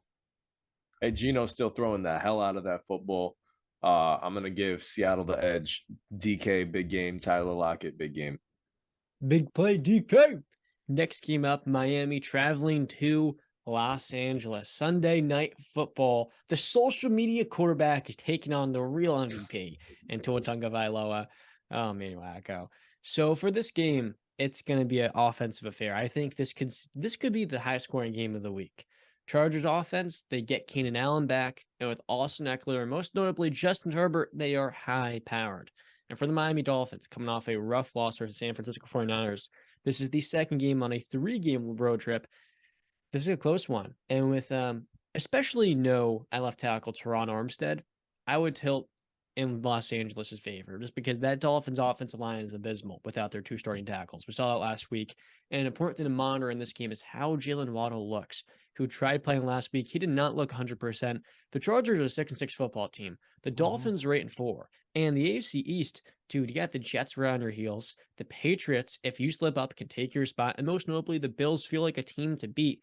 The Dolphins have to win this game. You can't move to 0-5 at this point in the season. They don't run the football particularly well.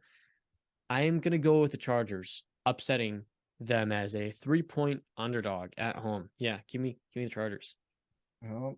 So I said a couple weeks ago they were going to lose 3 straight Miami. And this is one of them. It's in LA. Now, I was predicting when I said they were going to I said this like a couple weeks ago that hopefully Joey Bosa would be back. He's not going to be back. But like John said, Teron Armstead is out. Khalil Mack is still on that edge for the Chargers. I'm going to take the Chargers. I think like John, I think it can be a very high scoring game. So I'm going to take the Chargers. Hopefully Mike Williams plays. Give me LA. I hear all your points, and I'm still rolling with Miami. I think they go in there. I think they just had a rough one against San Francisco. We spoke about it last week. It was just a product of they're going against the best defense in football. Tua still, wow, his worst game of the season. I said, if that's his bad game, then I think Miami's still in a good spot. So I'm going to roll with Miami this week.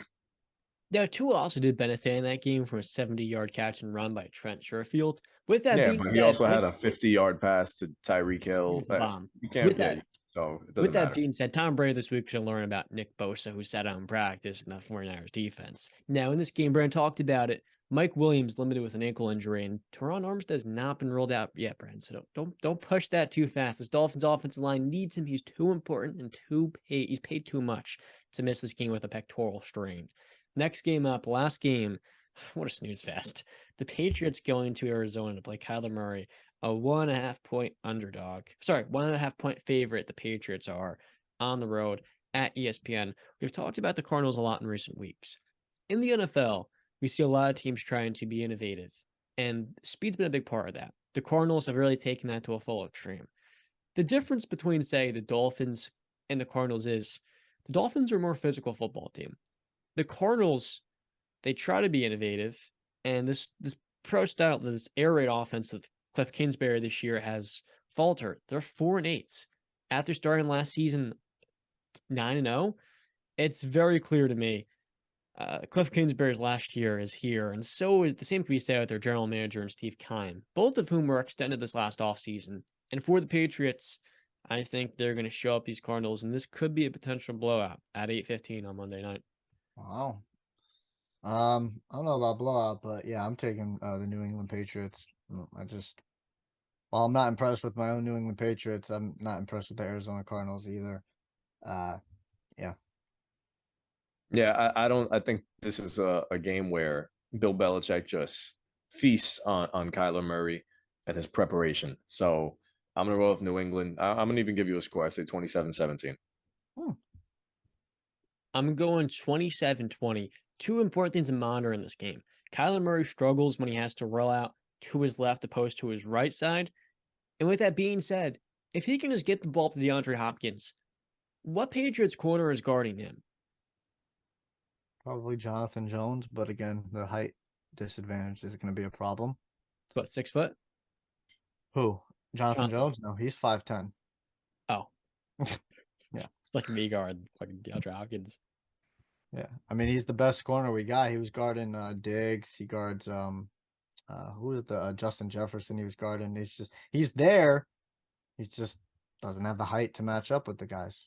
That's the only reservation I have in this game, but I still have the Patriots winning by at least 10 points. Rondale Moore is questionable with a groin injury, while for the Patriots front, Isaiah Wynn questionable, same with Jalen Mills and Damian Harris. So I could see them doubling DeAndre Hopkins though a lot, taking him away.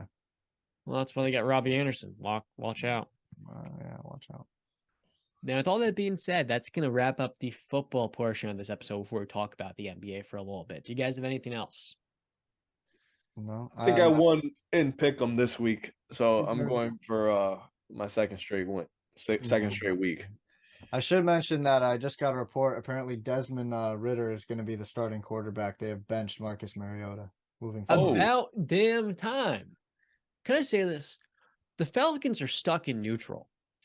You look at a team that, in the draft, has invested 2 top 8 picks into a tight end in Kyle Pitts and a receiver in Drake London, who largely do the same thing on offense when their head coach does not know how to use them. Frankly, doesn't even want to use them. Kyle Pitts now in IR, of course. Drake London not a big enough feature in this offense. There's just a total misunderstanding here between the general manager and the head coach, who are not working hand in hand. For this Cardinals team, you take Desmond Ridder out of Cincinnati, and it was very clear to me on day 2, he was a low ceiling, decent floor type of quarterback prospect. Nothing to write home about. And it took you this long to bench Marcus Mariota? Like, you sign Mariota, you may as well take a swing for the fences on like a Sam Howell or even a Malik Willis. They passed on those guys for the safer prospect. To me, that made no sense if this quarterback was going to sit 12 weeks behind Marcus Mariota, who clearly their head coach wanted to use from his time together with him in Tennessee. And now for the Falcons, this upcoming draft is everything. You've done some good moves in the past, but we need to see how serious this franchise is about taking a step forward. Because right now, the definition of mid, and frankly, I don't understand what their GM is doing. But Desmond Ridder it is. Let's talk some basketball, John. Talk some ball in Sesco. So coming into this, guys, we were going to discuss Trae Young's return to the Garden. But Justin, what happened last night? The Knicks spoiled it. Bing bong. Got the W. Soiled it. 89. Soiled it. Yo, big day from Julius Randle, man. Julius Randle's been playing out of his mind. Much better basketball. I'm going to read you guys the stat line. 34 points, 17 rebounds, and 5 assists, 10 of 19 from the RJ Barrett look? RJ Barrett, 4 of 13, 15 points, still contributed, did his thing on the defensive end. Quentin Grimes, shouts out to him. Yo, letting that guy shoot. Evan Fournier out of the rotation. Get this guy in there. Let him shoot. Shooters need to shoot. Quentin Grimes showed that. 5 threes last night, 23 points. Nick spoiled Trae Young's return to the Garden, and I loved every single second of it. Speaking of Trae Young, let's dive in, John. Let's talk about what guys, we really need to talk about. Speaking of Atlanta sports right now is in shambles. This offseason, the Hawks traded 3 first-round draft picks for DeJounte Murray, who was coming off his first All-Star appearance as a replacement.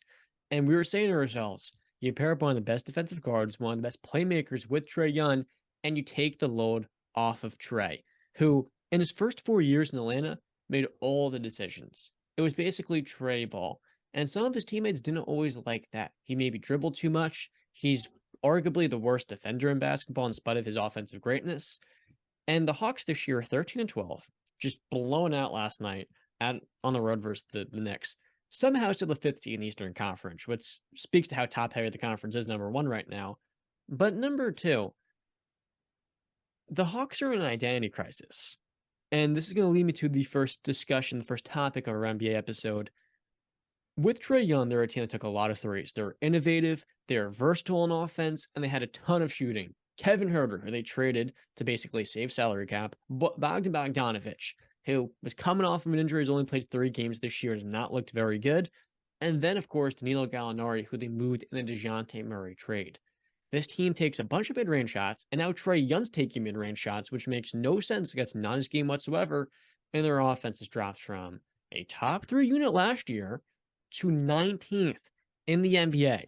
Their defense, it's been better with DeJounte, sure, but when you invest 3 draft picks into an all-star guard, you will like to think the Hawks take a step up. They've just stagnated into a mediocre playoff team. Justin, you saw it last night. That's going to introduce us to the first topic here. It is, what should I name it? Basically, can they be a championship number 1 player? What do you guys think is a good name for this topic? I'm trying to think. Who's him? Who's him? There you go. Let me check our notes because I texted you guys something pretty good. Let's see what it is. But so wait, Justin, aren't the Atlanta Braves good? Atlanta Braves are very good. They just won a World Series. At least the Atlanta, because John said Atlanta sports is in shambles. I was like, I think that I don't watch baseball. Right. Yeah, I don't watch either, but I'm just saying at least they got that. So yeah, they won the World Series last year. Yeah, like 2022 last year, like 2 months ago. No, last 2021. Okay, that's good to know. Because yeah, what I felt a little bit stupid. The Braves this last year, yeah, they won 101 games after winning the World Series, so they're clearly not in true shambles. But maybe they fall off like the Hawks. We're gonna call this A1 or not. Does that make any sense? Can this player be a championship number 1 player? First name up, Trae Young. No, he's not him. Too miniature, bad on defense, abysmal, like John just said, and it's not going to work. I'm sorry. He'd be an amazing number 2. And unfortunately, I saw what he's capable of in the Garden in the playoffs. So if you have that version, what do you mean? What happened? That's what I'm saying. I saw that version of what he can be. But I'm saying if he has a number 1, a true Batman by his side that can literally do it all, defend, score at will, then yeah, sky's the limit for the Hawks, but they just don't have that. He can't be that guy. And that Batman has to fit like a Jaylen Brown. Mm-hmm. If Trae Young played with Jaylen Brown, would the Hawks be able to win a championship if the ball rolled their way? So are you asking, is Jaylen Brown a number 1? Well, who would be the number 1 on that team, Trae or JB? JB this year is a top 15 player. JB, but I don't think Jaylen Brown is a number 1 on a championship team. I would like to think he can be, but I don't know if he is. He's not a true enough separator one-on-one. Like defensively, he's awesome one-on-one, but when you're going up against a set defense that's focusing the attention on you, Jaylen Brown's best as a complementary piece that can Paul attack George. the secondary side. Paul George is a great George. example. Paul George has also led teams to the conference finals. I don't think Jaylen Brown's a good enough one-on-one ball handler, and he can handle relatively well. But with Jason Tatum, he's more capable going up against a set defense that's going to double team him, and he can get his teammates involved more as a playmaker and distributor. But you know So what? I got to say this. When we first started the show, this might have been in our first or second episode, we debated whether or not Jaylen Brown was better than Jason Tatum. And Brandon, you were making an argument for Jaylen Brown. So I would go as far to say, yeah, he can be a number one on a championship team as long as he's surrounded by the right pieces. He can defend, he can score, Yeah. he can do everything. He's a smart basketball player, very smart. That's So why I would say, I would give, I would say Jaylen Brown could be a number one. I wouldn't say he's just a complimentary piece. We only say that because Jason Tatum's on the team. Now, if you gave him a team of his own, who knows? No, I that's think why if you did put him in Atlanta, different that's story. why I said I think that he can be. I just don't know. I really don't. So right now, I'd have to say no, he's not. But I would like to think he can be. So Jaylen Brown is the second player there, huh? Yeah. Okay. Next player up, Devin Booker.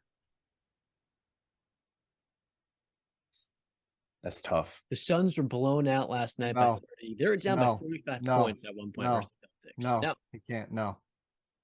Why not? Because we saw him without Chris Paul, and it was just not the same. Chris Paul is in and out of the lineup in that Denver. Sorry, Chris Paul is in and out of the lineup in that Los Angeles and Lakers series. The Clippers and Lakers series. Chris Paul is in and out with the hand injury. He was basically, he was not a factor on offense. Then he had the C19 in the conference finals. Devin Booker, a campaign, was still good enough to get them to the finals. Yeah, I'd say I'm with John there. I think he can be a number one, and I think he was the number one in the postseason. So I'd say, yeah. Obviously, you have to have the right pieces around you, but I think he can lead a team. Now, there is something to be said about Devin Booker shrinking in big-time moments in high-leverage games. Last year versus the Mavericks, he shrunk. And Devin Booker's offensive portfolio, to me, is too many mid-range attempts. Now, I'm nitpicking parts of D-Book's game, but when you're playing against the very best, and I'm talking top 5, top 10 players, those, let's say, not as desirable qualities, 2-point attempts opposed to more threes, that can rear its ugly head when you don't make those twos early in the game, and then you find yourself behind early. The Suns aren't as good as playing catch-up because they don't have enough three-point shooting, particularly right now when their best three-point shooter in Cam Johnson is recovering from a torn meniscus. For Devin Booker, can he be in championship number one? I'd say yes, but he is the last player to me I'm picking. Next player up, Damian Lillard.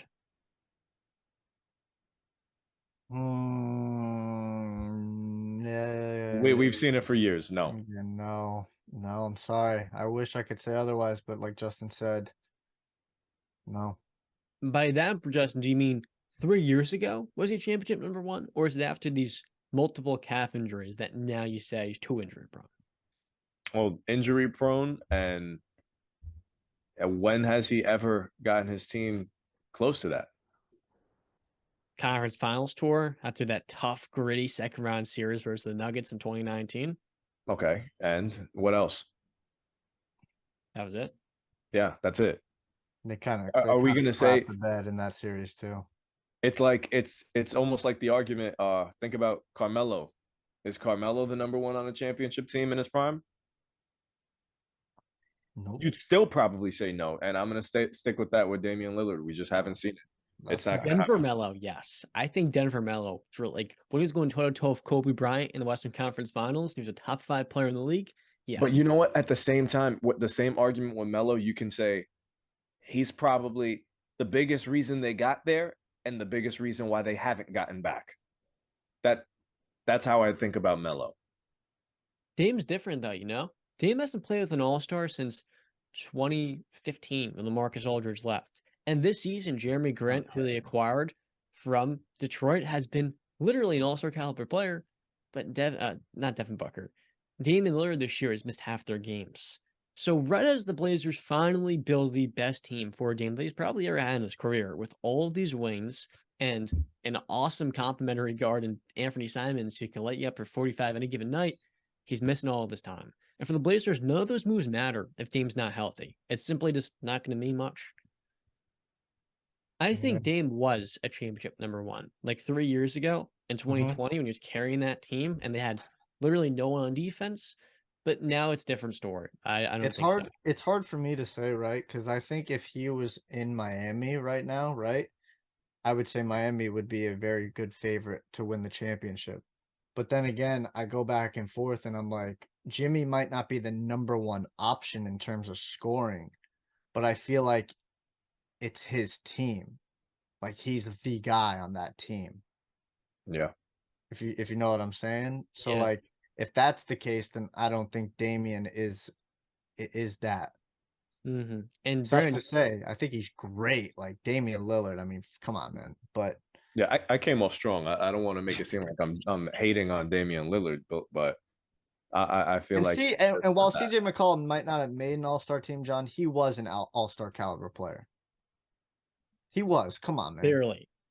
Like he was the Okay. 22nd best player in the West. And the West is that team. He still was pretty good. Oh, yeah, really good player. And you said one thing. The one Western Conference appearance, Western Conference Finals appearance Dame made, he shot 37% in that 4-game series. Like he struggled in the games that mattered. And the game 7 that got them there, it was CJ McCollum. He was the one in the Nuggets where he had this awesome chase down transition block on Jamal Murray. He had 30 plus points. When the Trailblazers were at their best, it was those two clicking, and usually not just Dame. But then again, he also had 60 points in the 2021 playoffs. There's the Nuggets as well. So there's both sides to the story. The next player up, guys. Can Zion Williamson be a championship number one? The Pelicans tomorrow against the Phoenix Suns have an opportunity to become the number one seed in the Western Conference, riding high on a 5-game winning streak. Man, I like Zion a lot, but those injuries really deter me from saying yes. So I cannot say yes. He's been more active on defense this year, though. He has, but it's just the injuries, man. I gotta see it. I gotta see him be in the lineup for a long period of time and into the playoffs. I have to see it before I can be like, okay, yes, this. I think the talent is there, but I just have to see him actually be there. Yeah, I think he's an absolute game changer. So I'd say yes. If he's healthy, if he's on the court, yeah, I'd say he can be a number one on a championship team. This year he's averaging 24 a game. And in a 7-game series, it's tough to imagine any team slowing him down. When the Pelicans have improved lately, it's been more Zion on the ball because his touch, his feel for the game with that level of strength and athleticism, it's unparalleled. The only player I can compare it to is Shaquille O'Neal.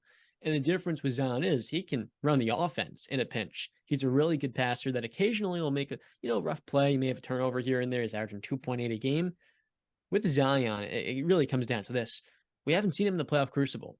And until we see how he can look defensively, where he's guarding space, he's being forced to guard pick and rolls, we're not going to know. And for the Pelicans right now, they're balling. They're playing awesome basketball, but it's because role players like Trey Murphy, Jose Alvarado dropped 38 points the other night versus Nuggets, and Larry Nance have been amazing for them. And so those players that round out the starting five to start and close games are the difference makers here. And that's why in 2021, the Pelicans had Brandon Ingram, Zion, and even 2020, Drew Holiday. They weren't good because they had the likes of Eric Bledsoe and Steven Adams playing off them.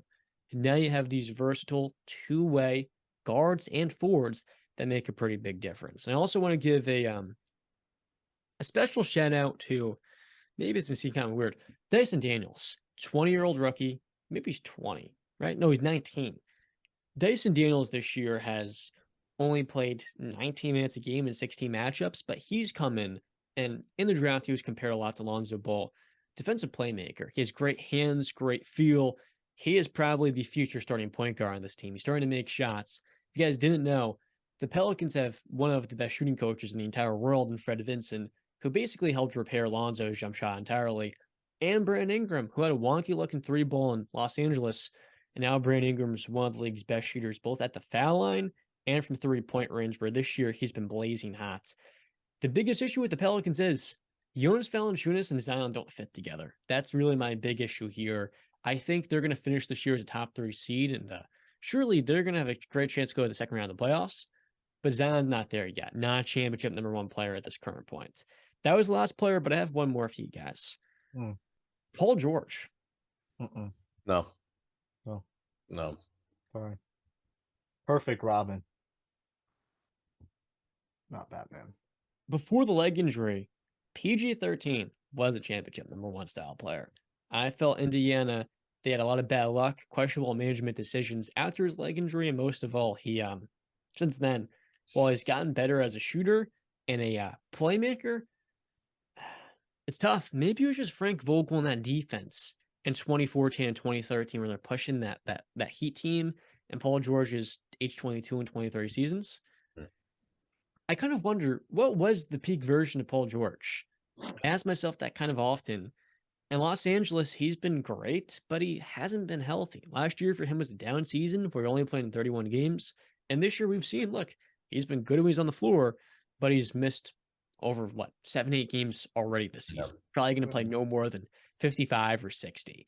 And in those OKC days, he was great, but in the postseason, where was he? Nowhere to be found almost. A lot of it was also to do with Russell Westbrook taking the ball from him. He was. I'm not sure what point. He and Devin Booker are kind of they're the brink for me. Who Now, would you say Jimmy Butler? is Jimmy Butler a championship #1 player? Yeah, for Yeah. sure. Okay. Same. But he has to be in the perfect situation. If you put Jimmy in Minnesota in a place where he doesn't vibe with the locker room, I think that can create a combative environment. And in Miami, Pat Riley, Eric Spoelstra, it's almost perfect for him because they can keep him in check, and he fits right in line with that culture that they've tried to cultivate. And now with him, they've established it. But Brandon, one more thing. Did they peak? The Miami Heat. This year, the 12th seed in the Eastern Conference. Jimmy's missed time. Bam's been awesome. Victor Oladipo returned. As a Heat fan, I don't want to talk too much about potential trades. But have there been any positives for you so far this season? Tyler Hero, he's been balling. No, not really. Just been disappointment. Do you think they peaked? No, because I mean, if they didn't do what they did last year, I think you'd have a much better case that they peaked. But I don't think they peaked. I just think that they need to make a couple moves. And right now they're handicapped, like we've discussed, and everybody knows they're handicapped. They can't make any moves right now. So it's kind of just it is what it is as of right now, and you kind of just have to deal with it until the off season. Nothing you can do. Some good news. Bam Adebayo, 21 points per game in the season. Without Jimmy, he's taken a larger role. I always viewed Bam as #3, but right now he's starting to do more on the offensive end, which is cool to see. And Tyler Hero, 20 points. He's been a bucket. Now, I made a mistake. The Heat are the 10th seed, but they have 11 wins, 11 and 14. They are 26 in offense and 25th in net rating. After last year, where they were the #1 team in three-point shooting percentage, that has dropped all the way down to 22nd. They've gone from high 30s to 34%. Maybe that works its way back up, but this Heat team to me is in fear of missing the playoffs if Jimmy Butler can't just carry them. And that may sound crazy, but this play-in tournament, you've got a lot of teams in the Wizards, the Knicks. They're going to be fighting with these Miami Heat. And ultimately, I don't see much upside at this Heat team at all. And I think we've seen with no PJ Tucker and with no Jay Crowder, this team takes a step back. That forward position is pretty big for them. They've peaked. I don't think so. That's it. You're just being a hater. No, I'm not. I'm being. They'll make the playoffs though. They'll make the playoffs. I don't know. Kyle Lowry's probably like their second or third best player right now, and that's I know. I was the one who said Kyle Lowry that sign and trade didn't make any sense, and I was told, Brandon, come on, it's great value, dude. Well, the first year was supposed to make a ton of sense, but he just got hurt. You can't I didn't predict like it at all. I mean, Listen. Goran Dragic, Kyle Lowry. Goran Dragic is old and somewhat washed I'll still up. take Goran Dragic. At least he's cheaper. Yeah, true. I think Miami does get to the playoffs. I think it's crazy to think that they won't. I think it's still early in the season. We're looking at Philadelphia as an 8th seed. A lot of us had them in our top 4. There's been a lot of injuries. Yeah, there's injuries. I mean, look at the gap between your 4 seed and then your 10 seed. The Brooklyn Nets, their top 4 seed. You guys back in? Yeah, I'm in. Kevin Durant this year, no one's going to say it. He's been arguably the best defender in the NBA. He has been transcendent almost on that end. And we've seen the past when he was in Golden State, that dude has been an elite defender in the past. And people don't want to give him the credit for some strange reason. But this Nets defense, since November, has been the best in the NBA. And so, or since December 1st, was it? The last 3 or 4 weeks, they've been the best top 3 defense, right up there with the likes of the Cavaliers. And that starts with KD. Sure, they have Nick Claxton, who's taken a step forward in his 4th season. He's been healthy, and Ben Simmons has been a nice addition on the wings. But Kevin Durant is the only reason why they're above 500 right now. And truth be told, you can make a case Kevin Durant's still a top 3 player in the world. Yes, that's a very fair thing to argue. But yeah, I think the NBA season, it's we're so quick to jump in and out on teams.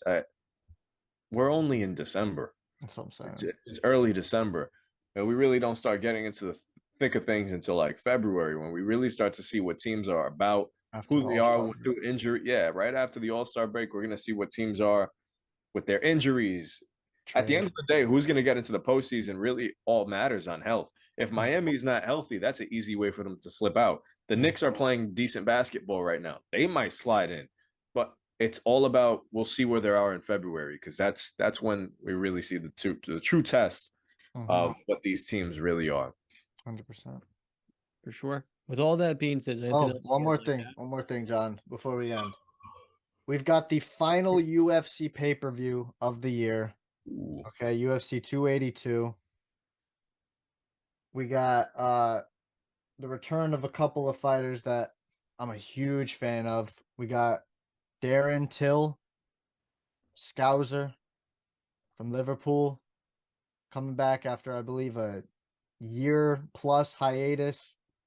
He's on a fight skid. He's got a tough fight against Dricus Duplessis. I'm excited for that fight. I'm excited for my boy Darren Till. I'm going to be excited to do his walkout. It's the first time since before the pandemic that he is fighting in front of fans, and he's got a great walkout. He comes out to Sweet Caroline. The crowd gets into it, so it's the first time since before the pandemic that the fans are going to be able to hear that and sing along with it. Excited for Darren Till. We got I'll just hit this last one because it's not an insanely hyped up fight card. The main event got canceled with some other stuff, but the co-main event now is the return of Paddy the Baddy Pimblett. He is fighting in the co-main event against Jared Gordon. I'm excited for Paddy's return. It's his first time fighting in Las Vegas. So big time fight for Paddy. Co-main event spot on a pay-per-view. It's going to be big. I'm excited for this card. It's got some good names on it. It's pretty stacked for a final year card. There's been some pullouts and injuries that things have had to change, but it's still all in all a good fight. Saturday night, tune in. But yeah, if you want my quick bets that I placed on this, I put Alexander Hernandez, just straight up money line. He's an underdog. I picked Chris Curtis, underdog, money line. Edmund Shabazzian, money line. I picked Rosenstrike and Dawkins not to go the distance. That's two heavyweights. They both really don't go to the distance. They're just going to slang and bang. I got Bryce Mitchell, which is surprising. He's an underdog, beating Ela Taporia, or as Patty calls him, hand sanitizer guy. I couldn't pick Darren Till just because he's fallen on rough times. I'm going to be rooting for him. I just cannot put my money on him anymore because it's just it's ended in some heartbreak the last couple of times. Then I got Patty beating Jared Gordon by either TKO, KO, or submission. And then in the final fight, I just picked up Magomed Ankalaev to be the new UFC light heavyweight champion, beating Jan Blachowicz. But tune in Saturday night. Should be a great night. Final UFC pay-per-view of the year. I'm excited, man. Send me that ticket whenever you put it in. Yeah. I'm actually pretty confident in this one because I'm just feeling confident about this one. I don't know. Maybe it's a false confidence, but I'm feeling confident. And before we go, I got 3 locks of the week for the NFL. If you want to place a bet, I got the Raiders -6.5 tonight. I got the Lions -1.5 against Minnesota, and I got the Cleveland Browns +6.5 against Cincinnati. Close one, eh? My lock of the week would be Dallas over Houston. I know it's a cop out, but I don't care. Hey man, that's a It's big a lock of the week, baby. Okay. What about you, John? I'm Fly between Eagles fly. Fly Eagles fly. Vikings at Lions. The Vikings covering -2. The Vikings winning. And no, not the Fly Eagles. And then the Panthers covering, or sorry, the Seahawks covering -3.5. Okay. Mine's going to be mine's the Vikings covering +2. Vikings +2. I think they're going to beat the Lions, but that's not my lock. No, sorry.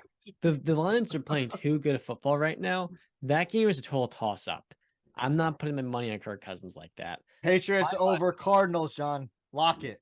To Carolina +4. Patriots -1.5. Yeah. I gotta go Patriots -1.5. I had the Patriots being the Cardinals. That's my lock of the week. This is a strange week of games. Lock of the week. You know, a lot of it's blowouts. Like I'm not taking the Steelers -2.5. Ooh, maybe that's I like that pick a lot. I like that's a the hard one. Ravens +2.5. Uh-oh. No, I'm taking it. Screw it. Taking it. What am I doing? My lock of the week is Steelers -2.5, defeating the Ravens at home and ruining their season as always. With all that being said, Steelers 5-game win streak coming through. That was the Wise Guys Podcast. I'm John Brady, Capizilla, and Justin Ray. And as always, Justin, till next time. Stay classy.